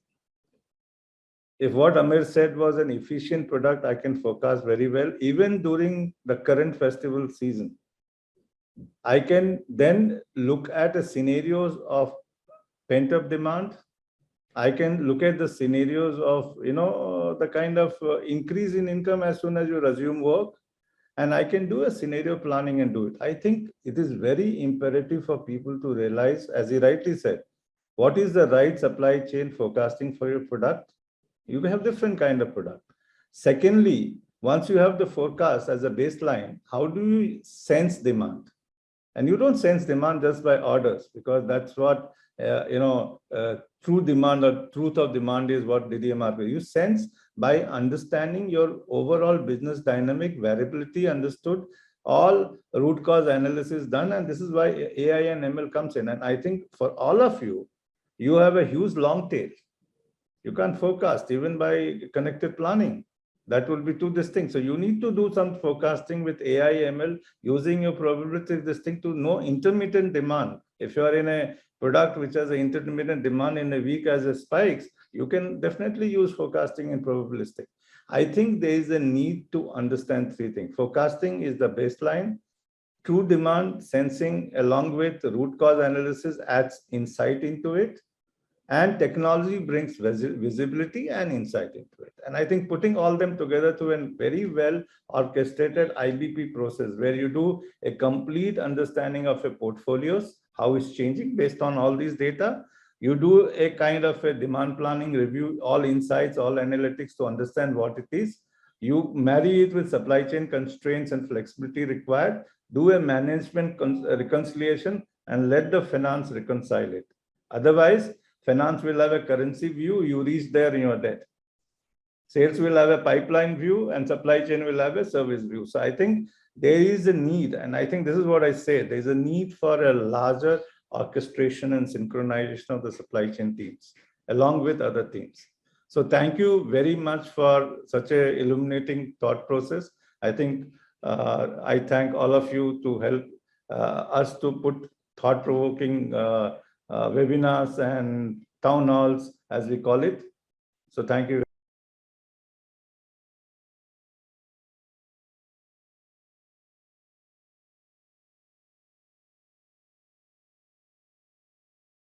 Thank you. So thank you, Dr. Singh and the panelists. Very, productive use of Friday afternoon. Excellent views and perspectives. And this talk was planned before the panel, but it looks like, summarizing also on what we heard from esteemed panelists and kind of concluding on the planning side of it, right? So the context that I had set up for my talk on the challenges in food supply chain, we have talked about a lot of them, right? Customer demands are changing, whether it's on the channel mix side, on the product mix, or the signals itself. Are we able to respond to it fast enough, right? That is one challenge. And different functions in the organization, product, marketing, finance, Dr. Singh, you touched upon it in your summary. Everybody has their own view of what is happening and what needs to be done. And there is a need to aggregate all these views, bring them together. They may look it in currency form or fulfillment terms, but the same information. There is also challenges in matching demand and supply if there is a time lag. So the speed is very critical here. How do we get the right signals? And how are we using these signals to do a quick calculation so that there is no misbalance of demand and supply? And visibility is one of the foundational elements. Inventory, inbound, outbound, with the supply chain channel partners, how do we get more visibility as we are sitting and taking decisions in sales and operation planning? And for food supply chain, all of these are extra challenging because of limited shelf life. We touched upon cold chain and storage requirements. We touched upon the degree of regulations or traceability requirements for provenance. So this is to set stage that for the food supply chain, we have discussed in this town hall on what are the different challenges. And as per, I'm sure all of you are looking at how are we doing supply chain planning and while all of us have come a long way. See, last 2 years are a testament to India's food supply chain that even during the first lockdown, there was no shortage. Other than, immediate announcement that was done, I remember as a consumer for all the supply chains that you manage, we didn't have shortages. We managed, in short term. But this is not a one-time event. This is now has become a way of life. How can we become more resilient is how do we expect changes of supply chain. So this is a McKinsey survey. And you can see here, there is a need to increase supply resilience across supply chain in terms of sourcing, nearshoring or dual sourcing of raw material. We talked of alternates. There is also need for talent. That is the third row, that are we reskilling today's planners? Are we reskilling today's executives and like we mentioned, the smart thinking of how do we leverage insights, how do we build smart dashboards? So reskilling, dual sourcing are a part, but the central piece, the core to it, which 60% people also believed was on faster sales and operation planning. So centralizing supply chain planning, being able to implement advanced analytics that gives you visibility and helps you with faster decision making is the need of the hour. And when we talked of planning, it is not planning in isolation, right? If for a value stream analyst, as they are looking at uncertainties and disruptions, trying to come up with the action plan, it is not just taking data and calculating, but it is an orchestration of end-to-end processes within the supply chain of the organization. How do you visualize and analyze changes in supply chain? How is it impacting manufacturing and the plans that you have? If there is an adjustment, how does it impact customer fulfillment? And then execute based on this full visibility. So it's not just planning, it is being able to give an order fulfillment, being able to plan it, being able to execute it on the shop floor, and then transport it. So it's completely end-to-end from getting an order to delivering the order into the supply chain execution itself, like transportation. So this is important for planning because it's, like I said earlier, also shared my views that it's not an isolated activity. It's very much a living process which must be integrated and connected to the upstream and downstream processes. So at SAP, we have a planning solution, integrated business planning. Here we are, what we are focusing on is, it's not just the calculations or the algorithmic piece. Definitely you get system support for the long tail of products, like being able to do statistical forecasting, being able to use machine learning for demand sensing, and not just like Dr. Singh mentioned, it's not just demand sensing in terms of being able to get the order data, but also all kind of signals that influence your short-term demand sensing. It could be different factors, like it could be external signals, it could be weather, it could be any of those inputs that influence your demand in short term. Being able to take those inputs and use machine learning algorithms to help you sense demand in short term. We are talking of synchronized planning, starting at a strategic, tactical, and bringing down to operational level, that is your production and transportation activities, and being able to have analytics and simulation right in front. So simulation is one of the critical fields for planning. It is not a deterministic calculation that this is how the planning is going to be. We live in a dynamic environment. There could be upsides, there could be cancellations. It is about knowing the probabilities of what may happen, being able to play it out on both demand, supply, and financial angles of the situation, and coming up with a plan. Okay, this is what the response could be. So like I said, it's not deterministic, it's about the ranges and having all the right tools for advanced planning and machine learning. We also talk of real-time visibility into extended supply chain, because planning in itself is not the isolated part, it's end-to-end, and visibility is critical, because if we can have the information visible, if we can measure it, there are ways we can influence the behavior or influence the information. This is what is part of integrated business planning. So within integrated business planning, we have different modules: sales and operation planning, we have demand for advanced demand planning, demand sensing, inventory calculations. So inventory targets the days of supply. It can be wisdom, and definitely planners based on the product categories can come up with the days of supply for a calculation, but it can also be based on demand and supply variabilities. So in inventory module, we have algorithms that can look at the variabilities in past for both demand and supply side and come up with target inventories that in days of supply that you should be maintaining, and the calculation can be done on a regular basis in order to check, is the stocking sufficient. These are all measures that if you are using forecasting, how do we minimize forecasting errors? That errors will be there. How do we respond to those errors to the signals in market using different tools. We have response and supply module, which is either based on cost-based optimization or business rules. The calculation for constrained supply planning can be done. As a part of S/4HANA core itself, we do have to put the whole planning picture together.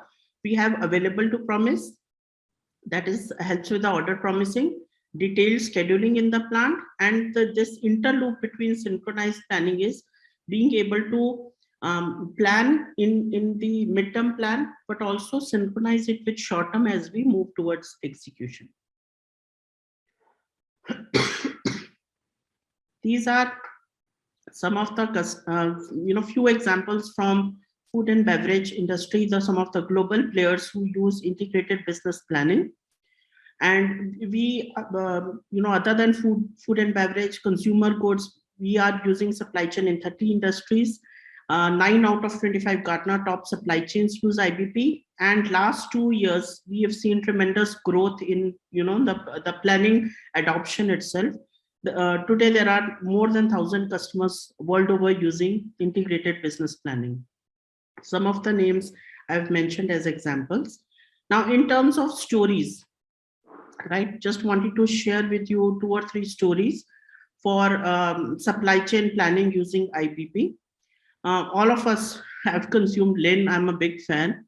So for Lean, the challenge was manual planning with spreadsheets and access database and homegrown approaches. It was impacting their agility and collaboration in decision making. So they went for integrated business planning, where business processes for demand, distribution, production, they were re-engineered. So IBP implementation, see, technology is an enabler. What such initiatives help with is a kind of re-engineering of the processes and addressing the key pain points. And this is where the key benefits that Lean got were around controlling and reducing the variability in demand and supply signals, and increased velocity of information. This business collaboration, that is the breakdown of functional silos, you would agree with me, this is one of the key problems that most organizations face. How do we bring 3 departments who are critical? 3 departments herein, I'm talking of demand, supply, and finance. But yeah, including marketing, including all these functions who are taking decisions for supply chain, bring them onto the same platform, and they are able to view the same information, give their inputs, and a culture. Dr. Singh earlier mentioned what changes have to happen to be agile. The process discipline is very important, right? Once you have a unified system, it cannot be an email or a phone conversation. If you have to include it in the culture, into the change management fabric of the organization, that any changes happen, any rush orders come, the discipline has to follow that we bring it to the same platform, input it in the same information, and that brings in huge difference of what is visible, how people's behavior change in terms of using the technology. That definitely brings in the benefits. My second example here is Arla, who are into dairy products and based out of Denmark.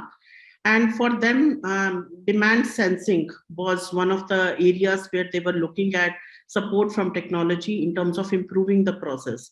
So today, they are able to reliably predict demand over a wide range of products. They have more than 4,000 dairy products, and they are leveraging SAP IBP to sense demand. In some categories, they have improved forecasting more than 5%, and immediate decision making based on this short-term forecasting and reliability is the whole influence, because the rest of the decisions on production and distribution are basis of forecast.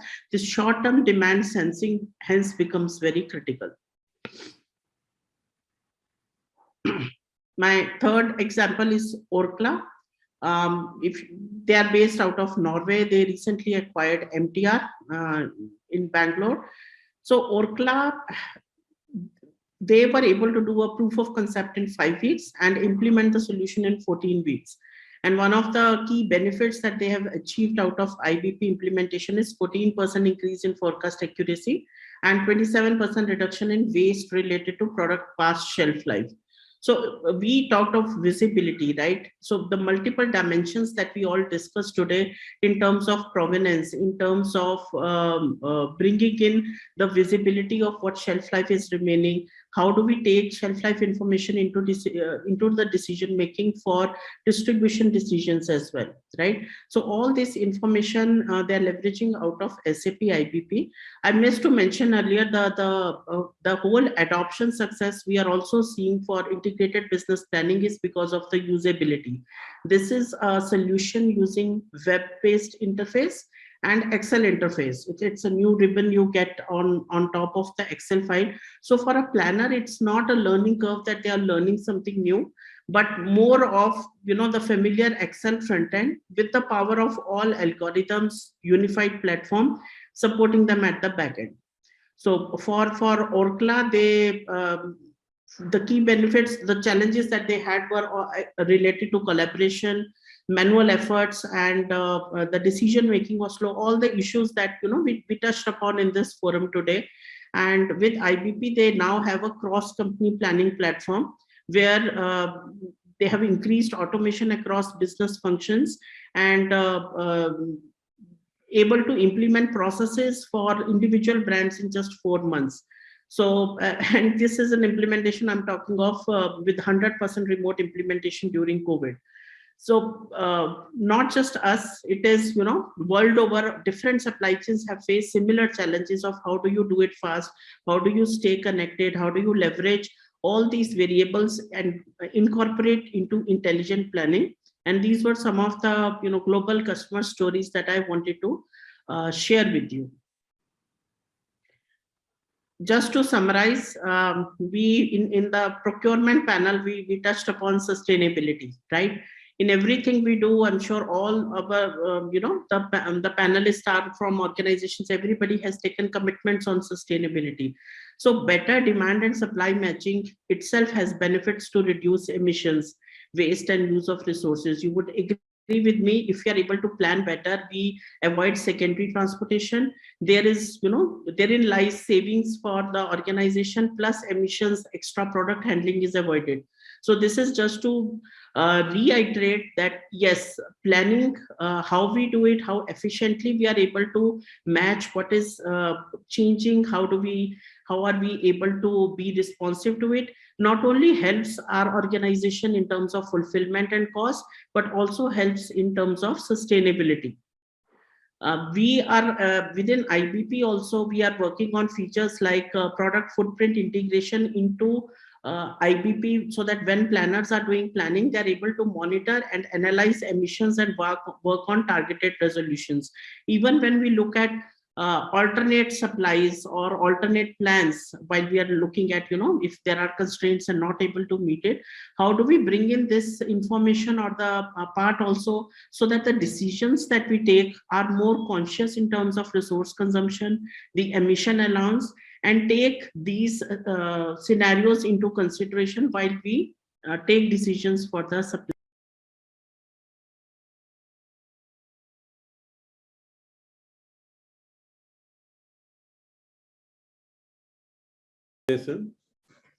And welcome, fellow panelists. Hi. Hi, Umesh. Hi. Satish. Hello, sir. How are you? Yeah, Pranav, Vedant, Balaji. Very good evening. Yeah, so this is the last panel. I know there always is some stuff which makes a little adjustment that's needed in the last. So that's what is supply chain all about. I think it's always said right time, but it has to have this plus or minus 20 minutes of delays, in order to be efficient and at point. So I think leaving that behind. All of you are logistics experts in a way, have managed the crisis much better than what we can perceive. So thank you all for making India logistics resilient, And I think there has been lots that has been done by the government during this period of time. A third world country, which was sometimes called developing economy, developed economy has done beautifully well to be on the top of the world wherever we see logistics and growth as a challenge. And I think as an economics, I've been trying to make a comparison of logistics practices. I may need some of help from all of you. But what we see is that I think the Indian businesses have managed it quite well. Coming back to issues again, despite managing well, there are so many constraints that are there in terms of planning logistics for the new challenges, unprecedented challenges, uncertainty that comes out of it. The future uncertainty that looms large in our eyes. How do we manage this? And how do we really focus on bringing logistics into the larger organizational planning? I remember Umesh once talking about planning as a very important element of logistics, rather than logistics just being, a very iterative process. And I think that makes a lot of sense. We also see that new platforms like Which are trying to provide some sanity to that process of end-to-end, orchestration and synchronization. And organizations here are trying to put a lot of efforts in terms of reaching the right market, because logistics largely is to get the supplies to the factory and the end product to the customer. And I think there are a lot of constraints that India faces. India is a very unique developing economies, as I said earlier also, that after the distributor, it's a black zone. And I think it's a super stockist which manages everything. Some companies have forwarded directly into it, but I think their experiences have been very difficult in terms of managing the logistics on their own. So I think our customer becomes the distributor or the dealer, and I think the end customer still is far off. I may not be wrong to a great extent. Yes, some companies can definitely find me wrong because they have made an attempt to reach there. Kicking off the logistics challenges. I think one more thing that we really need to note is that last 5 years, I've been seeing the efforts of the logistics community, largely Pranav, Satish, and Umesh here talking to the ministry, bringing a lot of, knowledge of practice within the policy making, which has helped the policy makers to see the plight of logistics and also visualize the logistics constraints and future. And as we are going ahead very strongly in terms of building a very important logistics infrastructure and building logistics policies based on those infrastructure and logistics design, I think pandemic came in a big way. So my first attempt would be to understand for our audience here who want to know food supply chain challenges in logistics, is that what has been the kind of impact on logistics? Not what we did, but what has been the impact of logistics? So I'll go to Umesh first, and Umesh has a perspective on the local and domestic logistics. I think I would request him to concentrate on that so that we get a very good understanding of that particular part during the pandemic, not only in Coke, but also as you are very well connected and you have an association, and I know you do a war room like of understanding and knowledge. I think you would bring that to us. Thank you so much. Thank you so much, Dr. Rakesh. Good evening, everyone. Good to see familiar faces. This is the only way how we can connect, right? Handshaking has gone too far right now. So would love to shake hands and do these sessions physically someday. So what I'll do is I'll try to restrict myself only to the problems right now, not to the solutions, so that, we can ensure that everybody moves it around and Dr. Rakesh could maneuver it that way. So first biggest problem is we are always somehow wired to work with planning. Planning always is the step 0 and then the step 1.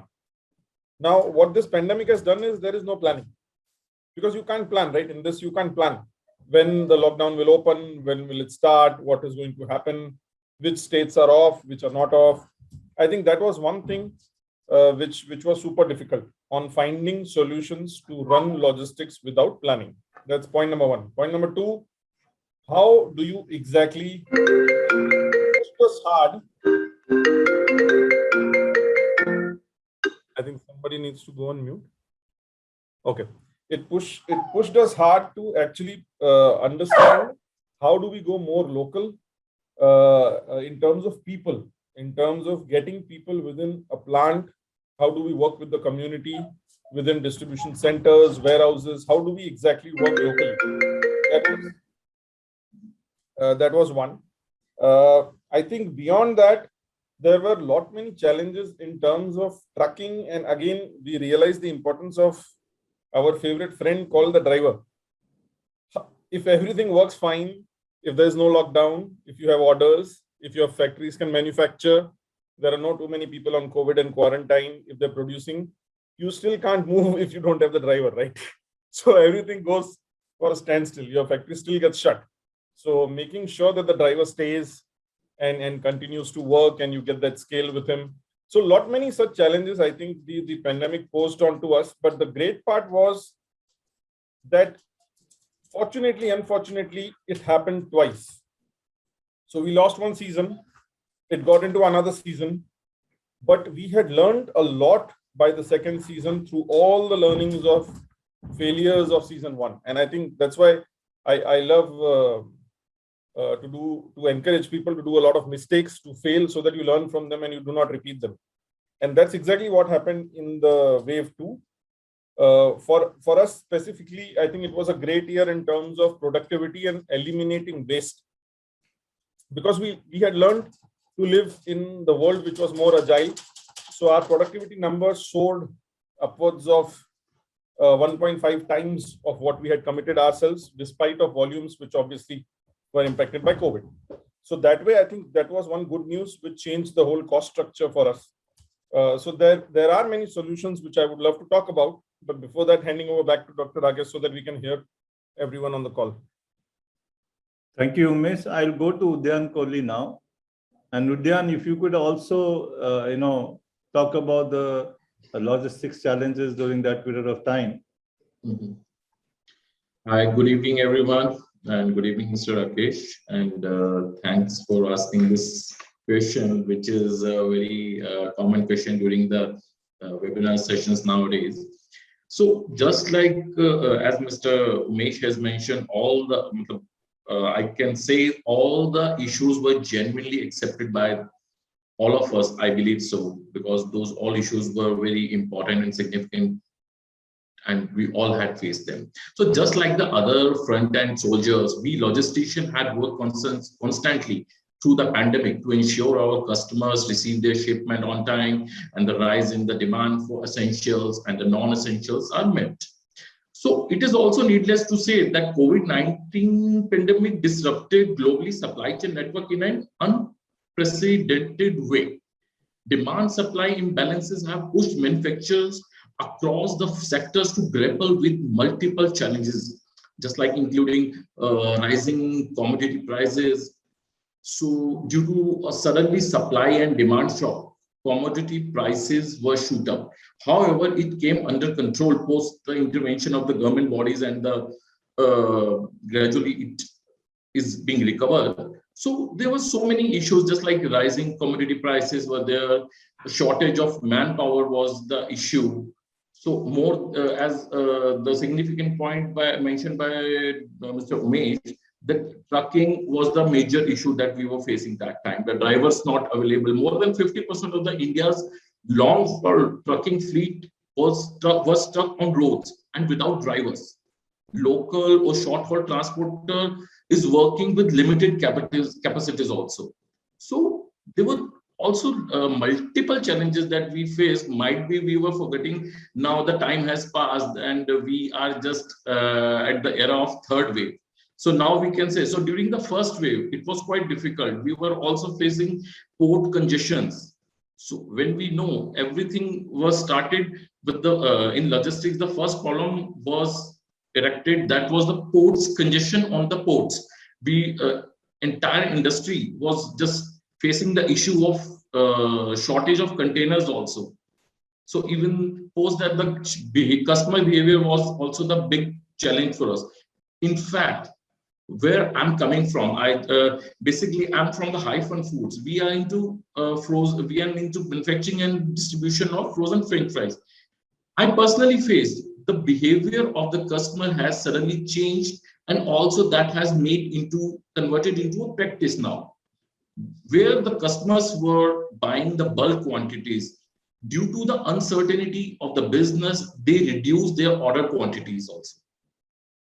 So still there are impacts. We cannot say that impacts are over now. We had faced these issues. No, still we are facing. If I keep an example of school buses are also part of our logistics business.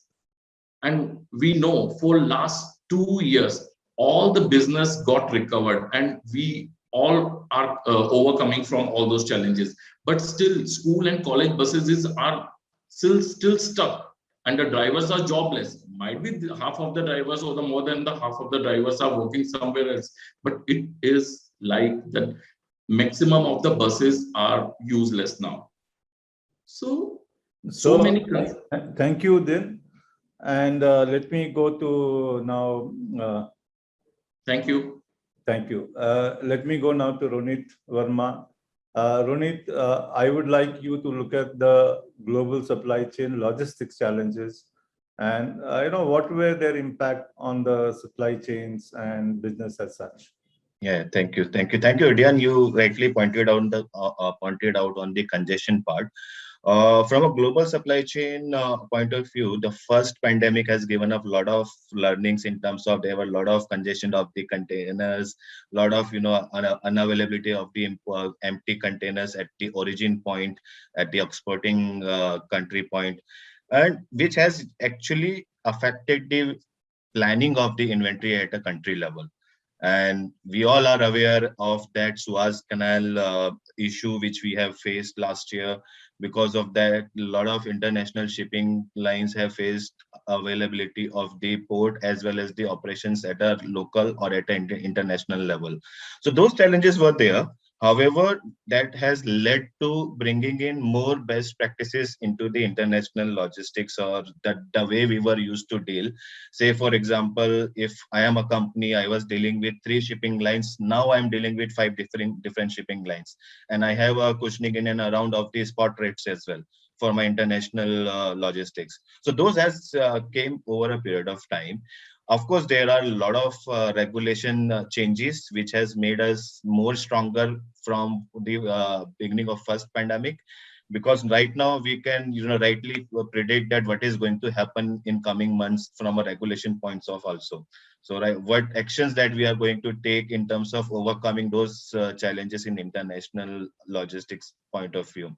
So in terms of importation, I come from a company who import 100% products from European ports, and that ways I need to bring in a lot of focus in terms of how the international logistics is spread over, and how the China is reacting in terms of to the pandemic, whether empty containers are going back to US or coming to the European ports, and whether there are any type of congestion which is expected or it is going to happen at an India level, and whether the shipping lines are getting on time their container bags so that they can drive it or sail it again for the foreign back movements. So those visibility, and which brought me to another connectivity in between that, a lot of digitization has played a crucial role in terms of getting the visibility of the empty containers as well. We'll come back to that. Yeah. But I'll go back to the veterans, Satish Lagaraju. I think he has a very wide range of experience. So Satish, I will come to you for the larger logistics challenges, both national, global, not technology in a way. Your current role is technology, so I want you to keep away from that for just some time. So I'm not sure what you exactly want me to touch in, but I think from the afternoon hearing to... If we all knew what we could touch, then you would be solving the problem. No, I think from a very larger point of view, since Umesh spoke and then earlier our fellow panelist in the SAP Anchal spoke, and now Ronit also spoken, and we have Pranav as well. I think one thing that we've realized is that most of us who are in this have had different opinions in terms of how you want to deal with this situation. We are hearing the words called agility, resilience, flexibility, and so on and so forth. But I think fundamentally, I will put it in across how we should be looking at the 5 things that should really be made easy for the supply chain people. Is that I think whether it's a container or a truck, how easy is your indenting process today? Because today the pain that Umesh takes in or Ronit takes in to get a truck is like not like ordering a pizza from a pizza center, unfortunately. So one of the aim that I've been looking at, or our organization has been looking at, you have to make that experience of ordering a truck as good as ordering a pizza or something. And that is something which we've been looking at. The other important thing that everyone will agree is that we want visibility. We talk about visibility, but we don't get visibility.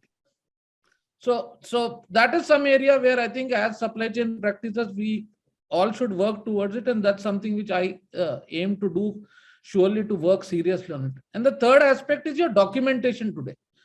Be it your LR or DO or GC or POD, that's also a painful area in the whole supply chain today, which is not fully digital. Unfortunately, it's a pain area. I have no disrespect to any technology, but I think all we are asking is this 5 or 6 things, of which even the documentation. The next is a risk mitigation aspect of it in our life. I think today, as supply chain practitioners, I will admit that we are more reactive and not proactive. Because after the information come, our resilience, our agility part of it and rest of them start to come in most of the time. Only we come to know when the truck driver is waiting in his dhaba or gone to Jaipur to meet his family after 6 days ki gaadi nahi pahuncha hai. So how do we create more proactive approach? The last everyone will say is, okay, now all this said, the cost is going up today. Not many people are speaking about it, but I think the cost has gone beyond an acceptable limit in any parameter, be it in a container freight, be it in your trucking or whatever it is.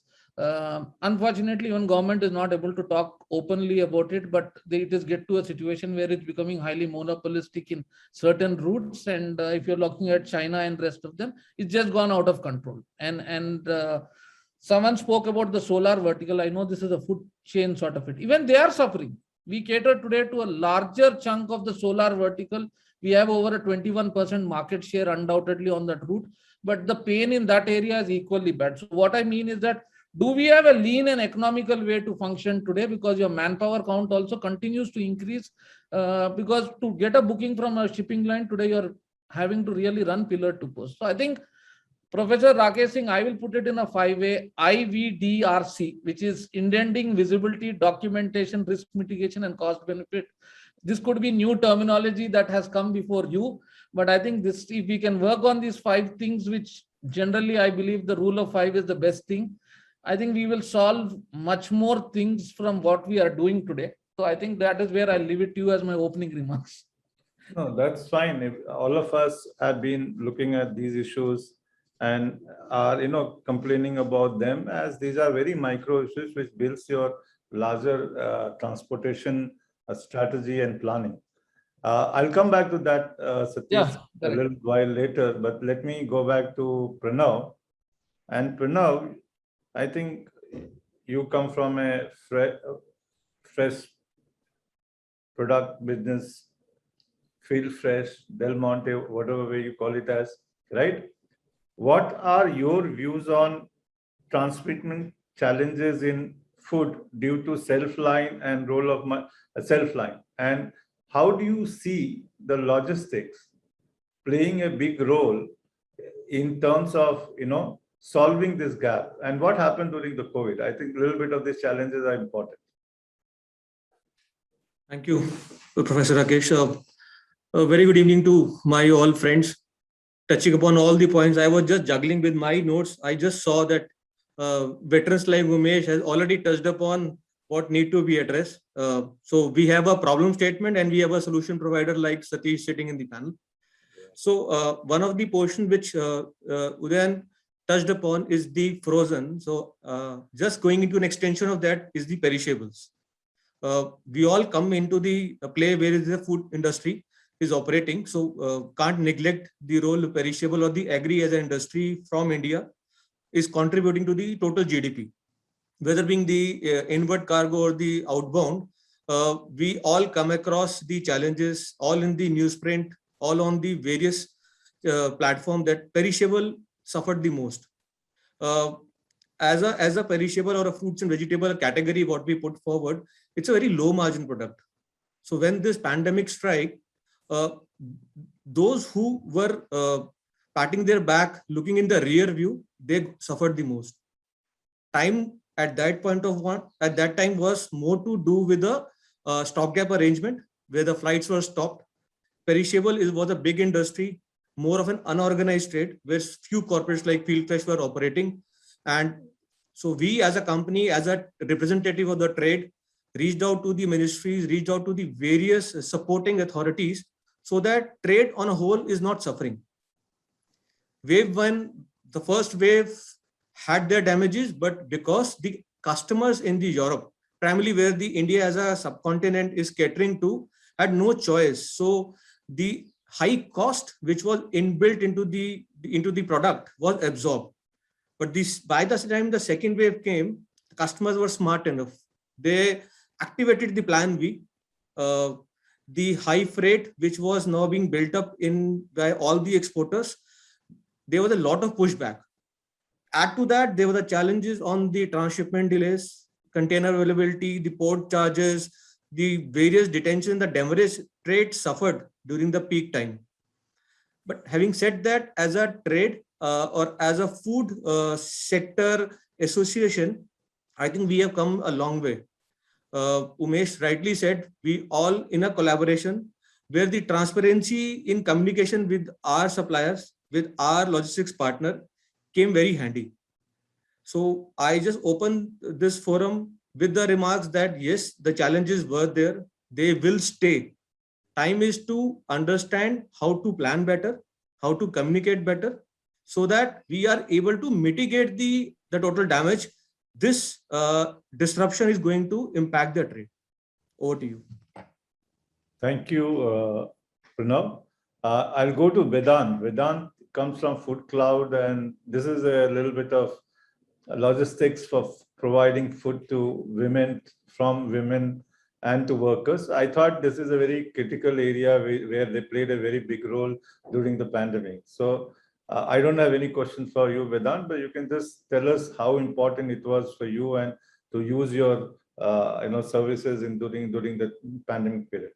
Sure, sir. So just to give you a little bit background about Food Cloud is a network of women who are cooking from their own homes and supplying to any customer who is looking for freshly prepared homemade food, right? Apart from that, there is snacks and condiments which can be shipped across India as well. The idea, obviously, during COVID, got a lot of people's attention, and there's a lot of growth. There were two things. In the first phase of pandemic, restaurants had to shut down completely. But these women were working from home, so there was no reason to shut down. They were very much within their own home. Food delivery, surprisingly, was not impacted by the government or changed by the government, or it came under essential services. But there were no restaurants, or there were no really that many kitchens to supply the food itself, especially in the very initial days of the pandemic. There were only like maybe few 5-star hotels, and then then it was networks like ours. So we have about 5,000 women associated with us, and in Delhi NCR we were able to do a lot of meals with COVID related patients as well as non-patients who were looking for something to order in or were not going to be able to cook for themselves or needed something different, right? So this became a core network. And someone was mentioning here about drivers. Yeah, they played a very critical part in tough, turbulent times. In our case, the local delivery boys, and actually a lot of people who were out of jobs suddenly, who were working in other fields, became drivers and delivery boys and delivery partners. Which it was, I guess, the resilience of India. You can say that this transition happened very quickly, without much pain or too much pain. right? And I think this was an interesting aspect of our business that came forward. And what I would like to take the maybe a little bit of the conversation also is actually local and distributed supply chains that we are talking about. Maybe it should not be always about getting oranges from California or getting something which is very far from the consumer. So, and now with the quick delivery platforms, this whole mantra of being really close to your consumer is coming up again, right? Which is where we came in, and which is where our ecosystem was being built in any case. So I think it fit very well with the scenario and being able to serve during this scenario. I would like to interestingly give an example of farming as well. So I was talking to an entrepreneur who's doing organic farming very close to Bangalore. So they are positioned between Bangalore and Mysore. Two very large cities have a lot of consumption power, right? And when we were in the startup panel, and every startup was talking about going international and capturing a large market, and when is the next national, he was the first entrepreneur who said, no, I'm only happy with Bangalore and Mysore. And everyone looked at him and he said, it's a 10,000 crore industry. So how did he make that impact? He changed the farmers around in that area in near Bangalore and Mysore, and rather than them producing one crop, which was going to now get distributed across India, he made them change into 100 crops, which was now all 100 are going to be consumed in Bangalore and in Mysore, right? So just the changing of how production happens or how farming happens, and then how the supply chain fits in and how the consumer behavior. So I think there is a lot of innovation that can come throughout the value chain to create some new interesting models and different or diverse from the existing more established models of supply chain. Thank you, Vedant. And I think that's a very interesting statement, that the logistics is part of the larger supply chain.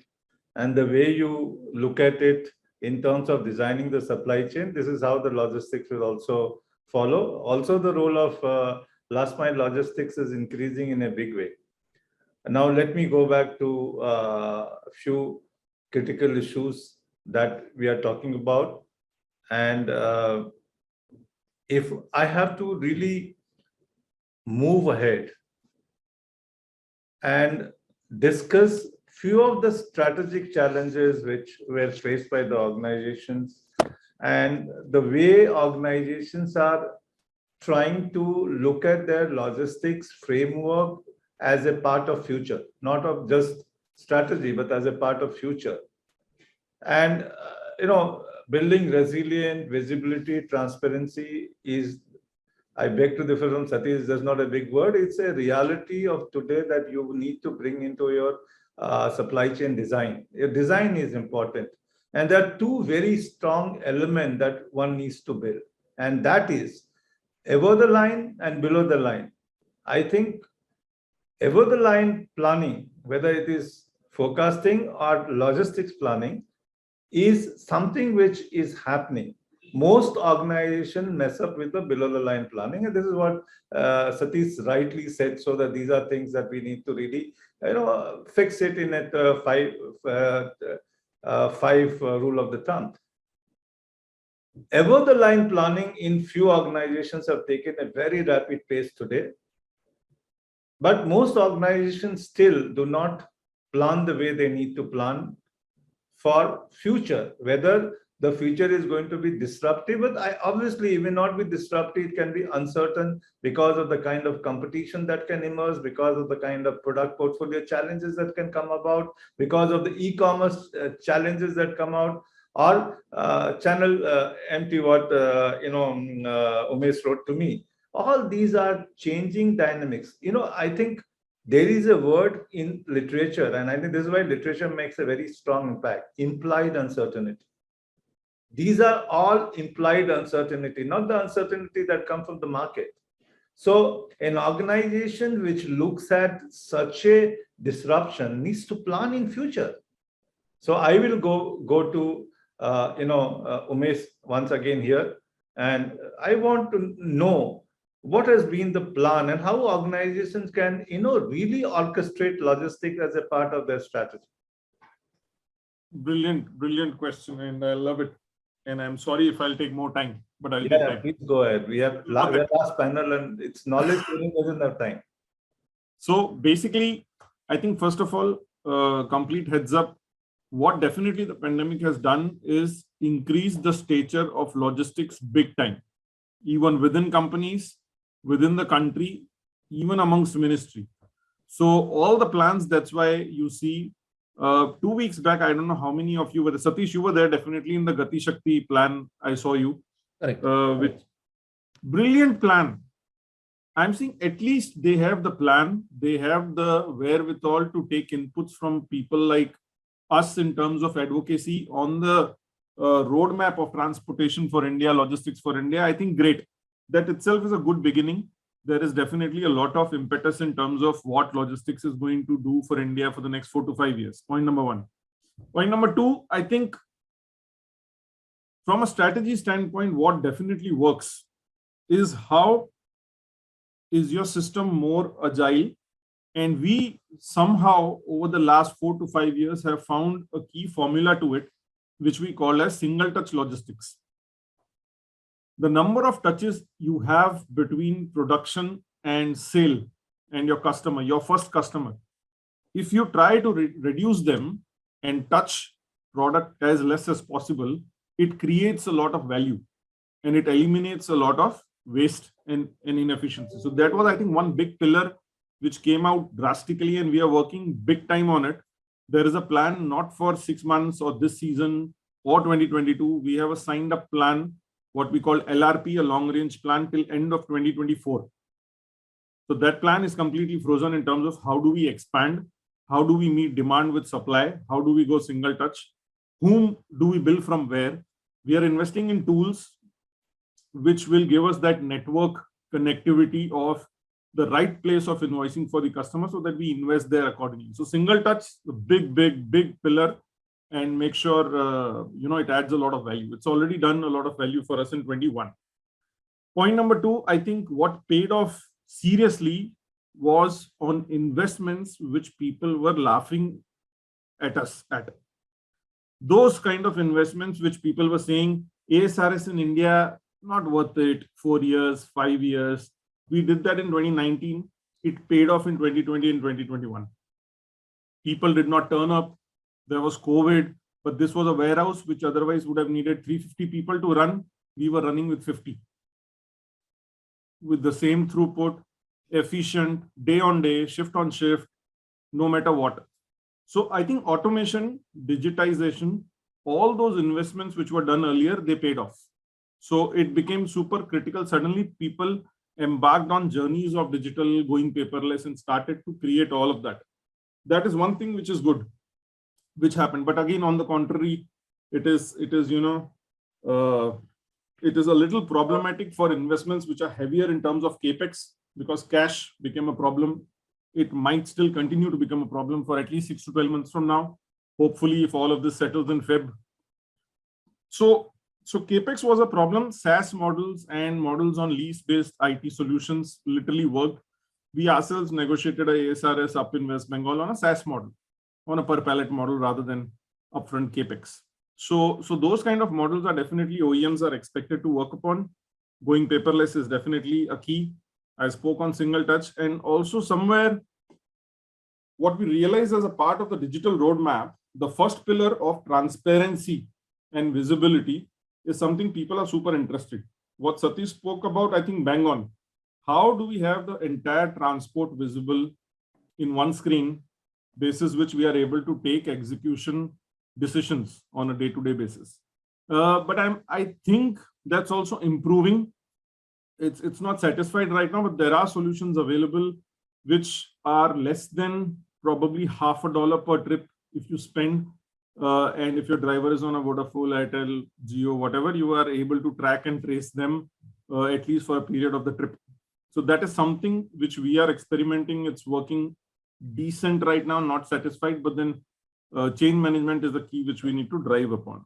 So broadly, these are some pillars which could help you come out of this. The last one, which I wrote on the chat box, cost to serve might go up because e-com will grow and it will grow big time. it is scaring already in terms of numbers, in terms of the capacity of expansion they have on a week on week, on a month on month basis. I don't know for you all, but it's growing week on week. It's no more year on year. It's growing week on week. It will grow only multi-fold. It will not grow 19, 20, 30, 50%. And that will be high cost to serve. So how is your system ready for bulk along with a high cost to serve, a detailed pick solution, an automated solution, which is very smart in terms of, managing these complex dispatches of e-com and modern trade to some extent, which is also going to grow, not at the same pace, but considerable pace for you to reduce your component of general trade. So broadly, I think these are the pillars to look out for. We ourselves are, from a technology standpoint, it will grow at that pace where you will never be clear. Today, I just launched a program in HCCB, which is called Youth Battalion. All the millennials, all the young people who just joined are being segregated into groups for defining the future of 2025. And there is a large competition running within the company for 5 to 6 months. They will have mentors, they will do research, they will have a lot of material with which they will define what the future is and what is the action plan for you to reach there. It can be tech, it can be process, it can be some out-of-the-box disruption, anything. So I think these are the kind of things which we need to do to be clear on how do we move forward, because it's not going to be easy. Thank you, and sorry for the long answer. No, that adds value to this thing. Let me go back to now, as you have set the pace for technology, and let me go to Satish now about his views on what Umesh has said from a user's perspective or a shipper's perspective, and yours from a perspective of a service provider, and how, as you rightly say, there are a large number of platforms that are closing towards these solution provision.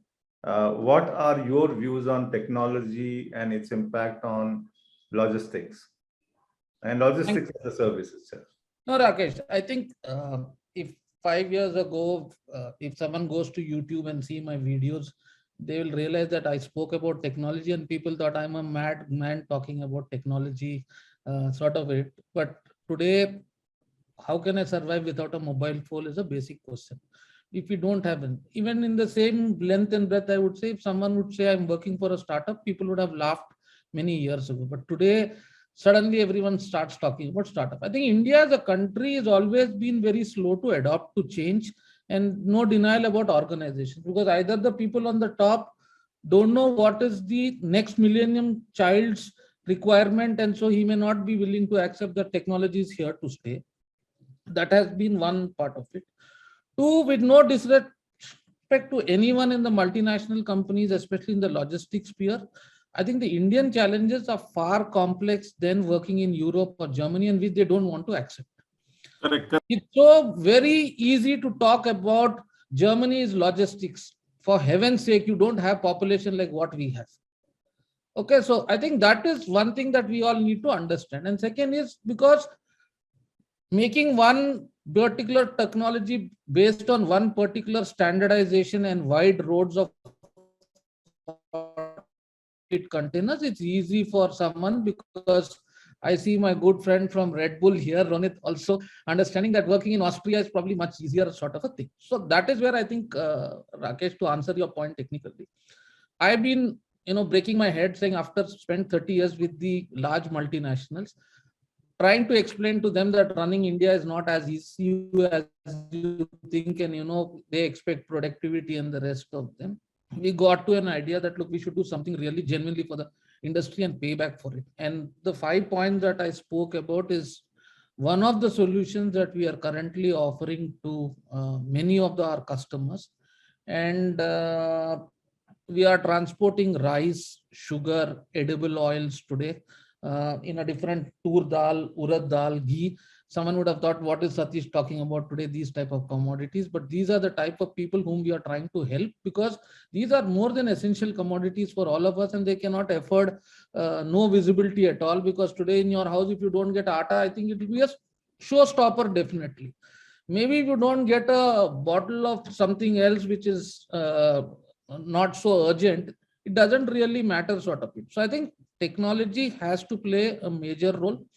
Dashboards in the boardrooms have to come automated for people to really see when they come into the office at 9 o'clock, how many trucks of mine have done what, and not on spreadsheets, which we are trying to put together through a lot of manual entries which have entry. So I think that is something which we are striving really hard.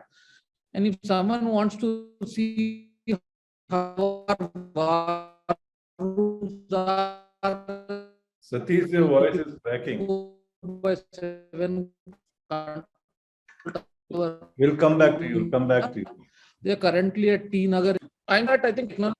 Okay. I think I'll come back to you. Your voice is cracking. Is it okay now? No, it's okay now. Okay, so I'll continue. So what I'm saying is that I think technology clearly is here to stay.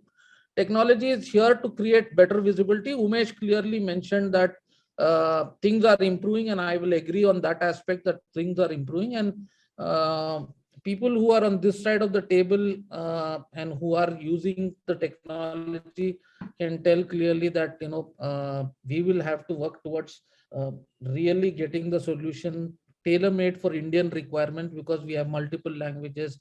We have drivers who are not highly educated today. You can't expect them to be doing multiple things and still tolerant. I think the mobile phone usage as well. Also. Two is, I think, the API's connection into our systems and integration is a critical part of it. Because if the way today Umesh works to the way Pranav works to the way Ronit works, the IT guys have a lot of apprehension. Why should I allow data sharing to happening on the rest of the? I think that is where we as an organization said that, we should make the experience of the customer so wonderful that he will then really want to do it. So we've started to integrate with GPS operators where we pull the data from the system rather than we asking them to give it. So we've also moved to a way that we may be a technology company, but we will be a full stack service provider of giving end-to-end visibility. So someone wants to work with us. We are just not a tech company. We are registered as a tech company, but we have over a fleet of 450 vehicles already today and 1,600 on contract in a span of 14 months. Why I'm giving you these figures for you all to understand is earlier to set up a logistics company and a tech company, it would take 21, 22 years. But today, in a span of 14 months, we have 250 veterans from the industry in us. We anticipate to become a 650 people company by end of the year, because technology is helping us. Because earlier to reach a candidate means I had to dependent on consultant. But today I don't have that because your LinkedIn is there. There are a lot of other things. So tech is helping you in recruitment. Tech is helping you in visibility. Tech is helping you in a lot more things to reach to more customers, because I think that is where I feel that tech is the only way that you can really look at Thank growth. you. Thank you, Satish. I think that's a very well put up point. But let me go a little to the logistics part of it in terms of food industry. Let me pick up my three panelists here, Udayan, Pranav, and Ronit. India has set up a large number of infrastructure combinations as far as multimodal is concerned. It's really different than what we saw it in 2012.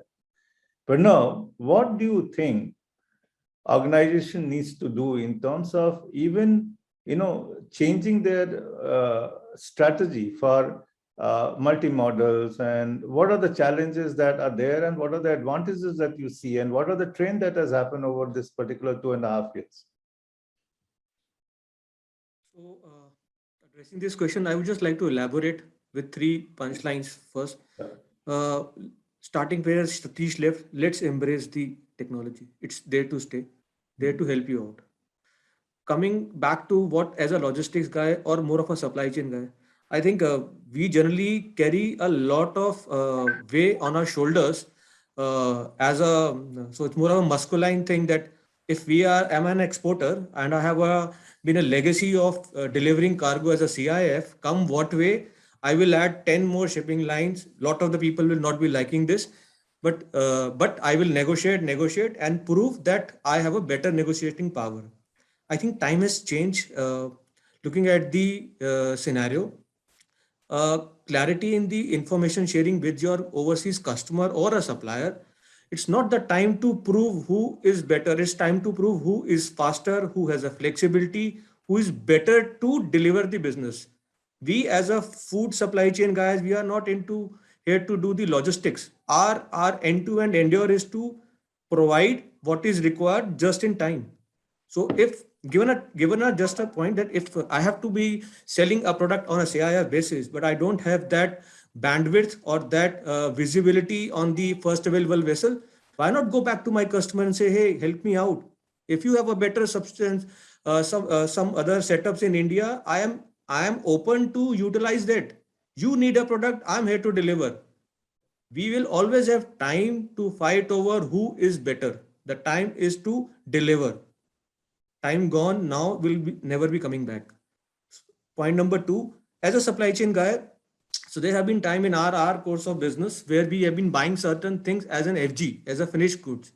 Over the period of time, in 2 years, we realized that getting it as a raw material and converting in India, looking at the various disruption in the demand. So as Umesh said that there is e-com is there to stay. So we realized certain products which we were getting as an SKU in some other pattern is not the ask of the time at this point of time. We need to convert to a smaller packs. So we immediately take a shift. We went from an FG model to an RM model. So these are the certain things, these are the hard calls we need to take. It will only help the supply chain to sustain and deliver. Coming to the multimodal, just a minute, the multimodal is yes, is the ask. So looking at the legacy, we have been doing an ocean or an air. Or even in the domestic framework, we would be relying more on the trucking model. But we have done a lot of rail movements. So the way things have been progressed in past 2 years, the way the connectivity has been done, I think it has been paying. In the longer run, I think we all should be open to accept the changes. So I always being a strong preacher and advocate of embrace the change. If you become too rigid, supply chain as a function will fall. Thank you. Now, let me go to Udayan on this. Someone wanted to speak? Let me go to Udayan on this, and let me go to frozen products and some farm fresh products, as agriculture is full of it, and future of agriculture exports in India and value-added export in India is going to be there. What are the the kind of challenges and strategies that you see for future? Can you unmute yourself? So as Mr. Umesh has mentioned that everything is now depends on the service level. We should focus on the delivery. So I will just elaborate it. If we talk about the global market or the domestic market, every segment is starving for last mile delivery, fast deliveries. So now the embracing with the new technologies is a thing that we should adapt. But here I want to add on something. We are living in a country where the technology has just touched to a maximum 1 or 2% of the industries only, or the industries or the manufacturers only. Here we are facing the lots of the basic challenges over here. So the basic challenges, just like the EPODs, are not adapted by the system. WMS kind of thing that has not been established in the system. So there are, yes, definitely we should, the companies or the manufacturers who can afford the big technologies like RFIDs and the robotics and the others, and definitely we should adapt. But at least we are coming from an industry where the commodity, the food, if I talk about the food, the commodity is the biggest stake player in warehousing. In frozen warehousing, more than 70 to 75% of the warehouses are being occupied with the commodities only. So they are the conventional cold storages, and the warehouses are working on 110% manual resources. We need to change. We need to convert them into bit techno freak, we can say. So they don't know about the, in fact, the Excel sheet nowadays. They are still writing their accounts in their ledgers and all those things. So now my perspective is to just, first of all, build and put the technology in those areas also. Thank you.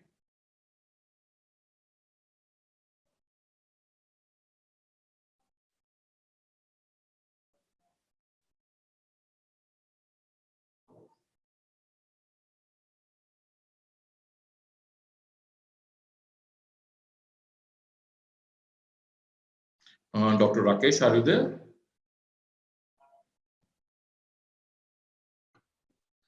Sorry, Balaji, can you elaborate on the role of cold chain technologies in helping cold storage becomes more modern and good for keeping and storing farm fresh or frozen foods? Yeah, thank you, Dr. Singh, and good evening, everyone. So basically, I came from the quality and food safety domain, so I would like to touch on this discussion on that front. So as we know, the food supply chain is like preparing the food from start to finish, which includes the sourcing of the raw material, making the food, taking the food through the manufacturing processes, final packaging, and then sell to the customer and final delivery. Cold chain is again the temperature controlled supply chain, and this particular industry which helps or which facilitates the long distance transport of the highly perishable products and making the seasonal fruits available throughout the year. So this cold chain industry act as a linkage between the farmer and the consumer. However, recently in agriculture business or even the food processing sector, the cold chain has found to be a very vital role to play. The success of both these sectors, the agriculture sector as well as the food processing sector, is largely depends on the effective management of the cold chain. So I would like to say here in short that in order to ensure the quality and food safety within the cold chain, one has to develop the proper temperature monitoring system. So temperature control and a continuous monitoring of the food at each point within the supply chain is highly or extremely important in order to ensuring the quality and food safety. Now, talking about the technical advancements in the temperature monitoring in the cold chain, as we know, traditionally the cold chain was largely relied to the drivers and the transporters and the warehouse persons for confirming the temperature compliance of the complete journey. The thermometer has been used thereafter for checking the temperature of the products after, during, or after during loading or after during unloading. With the improvement, the data loggers are being used for checking the complete temperature compliance of the journey. That data loggers, which are specifically designed for the transit vehicles, are largely used even currently in the industry for checking the compliance to the temperature. Wi-Fi based data loggers are also getting more popularity in the Indian market, and largely the leading industry players are using these Wi-Fi based data loggers for the warehouse purposes, so as to have the continuous monitoring of the temperatures. With the advancement of the IoT, then cloud-based solutions, all the participants are more focused to getting the real-time visibility of the temperature data. And it is quite critical that the technology is helping us to solve the number of issues related to the logistics, quality, food safety, and even the cold chain by utilizing the data in the different ways. The food supply chain is the changing, and an increased need of transparency and traceability is bringing the new technology on the front. The terms like blockchain technology, cloud-based solutions, real-time visibility, predictive analysis were considered as a buzzword earlier, but these things are getting the commonplace in the market currently. So the organization needs to adopt such kind of advanced technology in an integrated manner so that they can be able to work on a preventive approach rather than a corrective approach. Just want to tell regarding the cloud-based solutions. The cloud-based solutions are getting a more popularity recently, as the industry has witnessed its biggest challenge or biggest advantage of being a real-time visibility through remotely.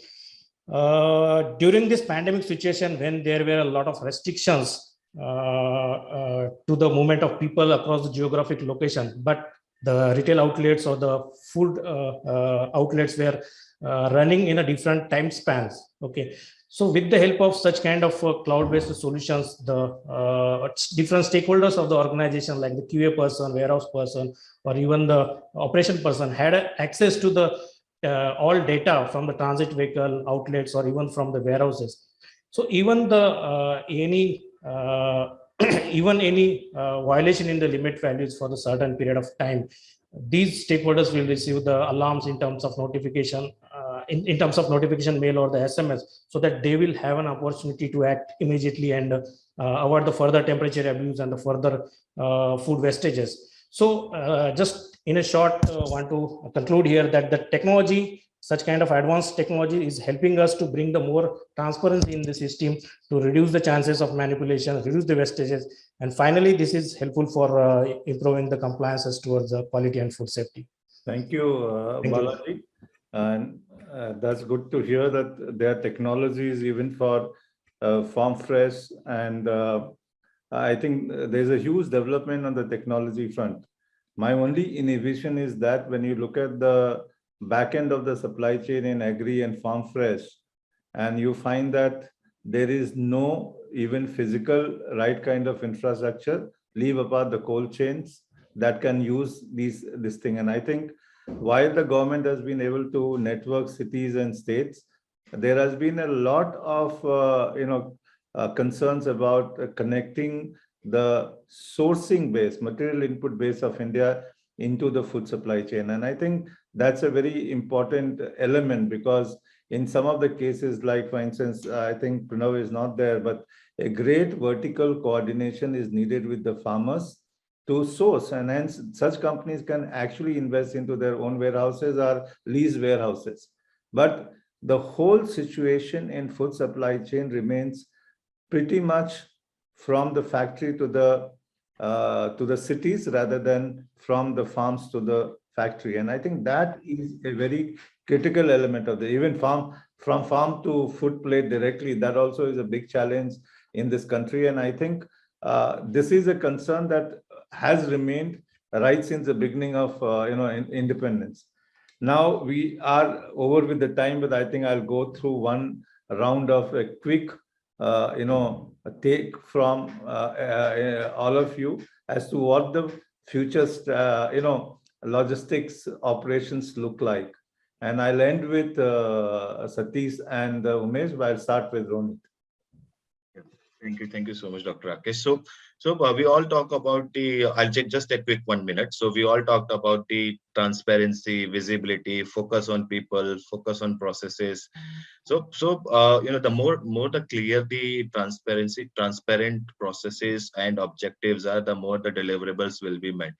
So I would not talk about much in detail that what the logistics strategy or logistics processes should be, but it is more to do with the change management and the initiatives in and around people, processes, and getting things done to the benefit of the organization as well as for the service providers. Thank you, Ronit. This has been a time immemorial question. And I think we've all been talking about it since every inflection point in technology. Let me now go to Vedant. So my summation is that I think technology is playing a role, even if you like it or you don't like it, it's part of your life, right? If you don't realize it, you don't realize it. Also, my thought process here is that it does not need to be expensive. It does not need to be robotics. It does not need to be very fancy, right? It could be something as simple as a messaging service like WhatsApp, which is enabling your organization, but using the right software, using the right process along with technology can give you a very good solution that even a small organization can use. Thank you. Udyan?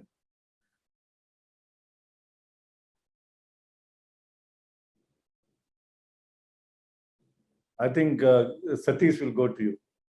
Okay. I think To summarize, I'll put it in 4 words as to start off is called BIRD, which is blockchain is here very soon. We've been talking about it, and I think it's high time that people realize that it's going to be useful, especially in the supply chain, because multiple entries happen, and if you don't want to reduce sort of it, so blockchain could be one area where, especially in the shipping line industry and the rest of them, could be really embraced so that a lot of things can be more simple. IoT, I think IoT is not expensive. IoT is here to stay. IoT can be used in multiple of things, especially in the food technology, where we don't want to have high-end think the small little sensors. A lot of people who are using, we are using IoT as well. So I think IoT is something which we all should be looking at. Then robotic process automation, or RPA, because today a lot of companies deploy a lot of people to track and trace shipments and get on-time information and escalations. Please use RPA to a larger extent, because it'll you don't need anyone to be in the office. It'll do 24/7. It really is a game changer, and I think we have to embrace RPA as well and work on it. And then the last thing that is that I think data is largely not used and more than what it can be used, because I see that is another area which quickly we should put our heads together in terms of data utilization and the predictability in terms of a lot of things. We are seeing the benefit of it. So I think with these 4 words, I will conclude and saying BIRD is the future. Yeah, Umesh. I completely agree. One, I think I would just add upon people. All of this, there will be Satish's idea on the bird. There will be birds which will fly, and that is definitely going to happen. It is certain, definitely. So what will become the biggest bottleneck for all of this is people. How do we get into change management? How do we get into e-learning of a lot of stuff to make sure that the people are there who can take through this? That's point number 1. Point number 2, I think I would add upon. Please embrace startups.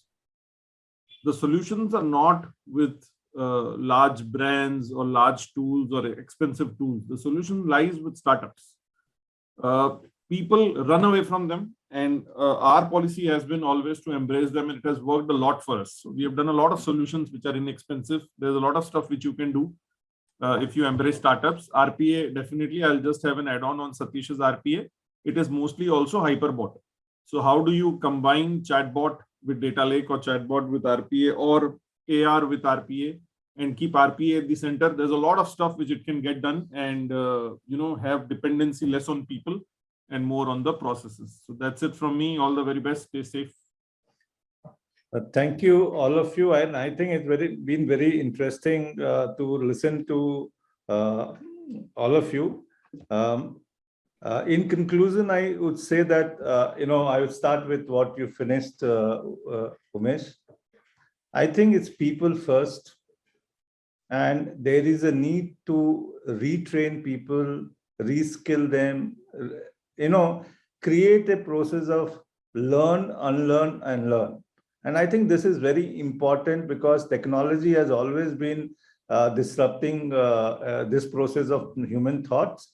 And technology is keep on, disrupting. Overemphasis on technology without preparing an organizational architecture of competencies can be dangerous.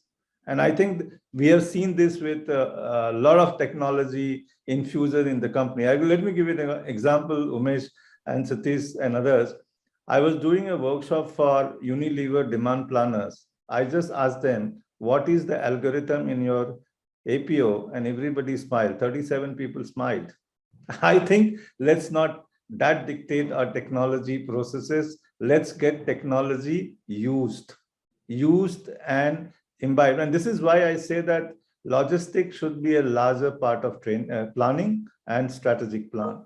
And I think, Umesh, you'll agree that if you do not do this, there will be no visibility across the supply chain.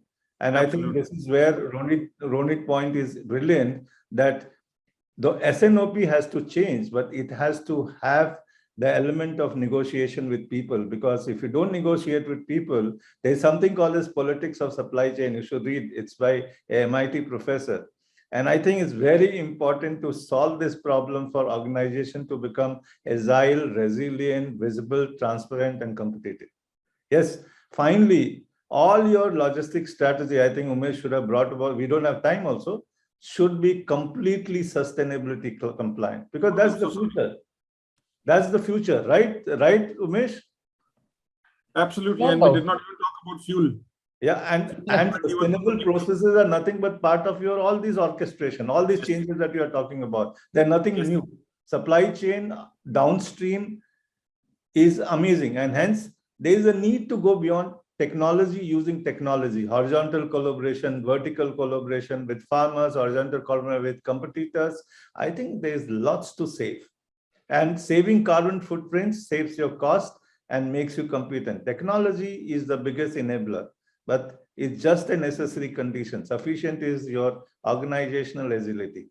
So I thank all of you for helping us curate some thought-provoking town halls. Learning and unlearning is what is important, and all of you have been great support to us. Thank you.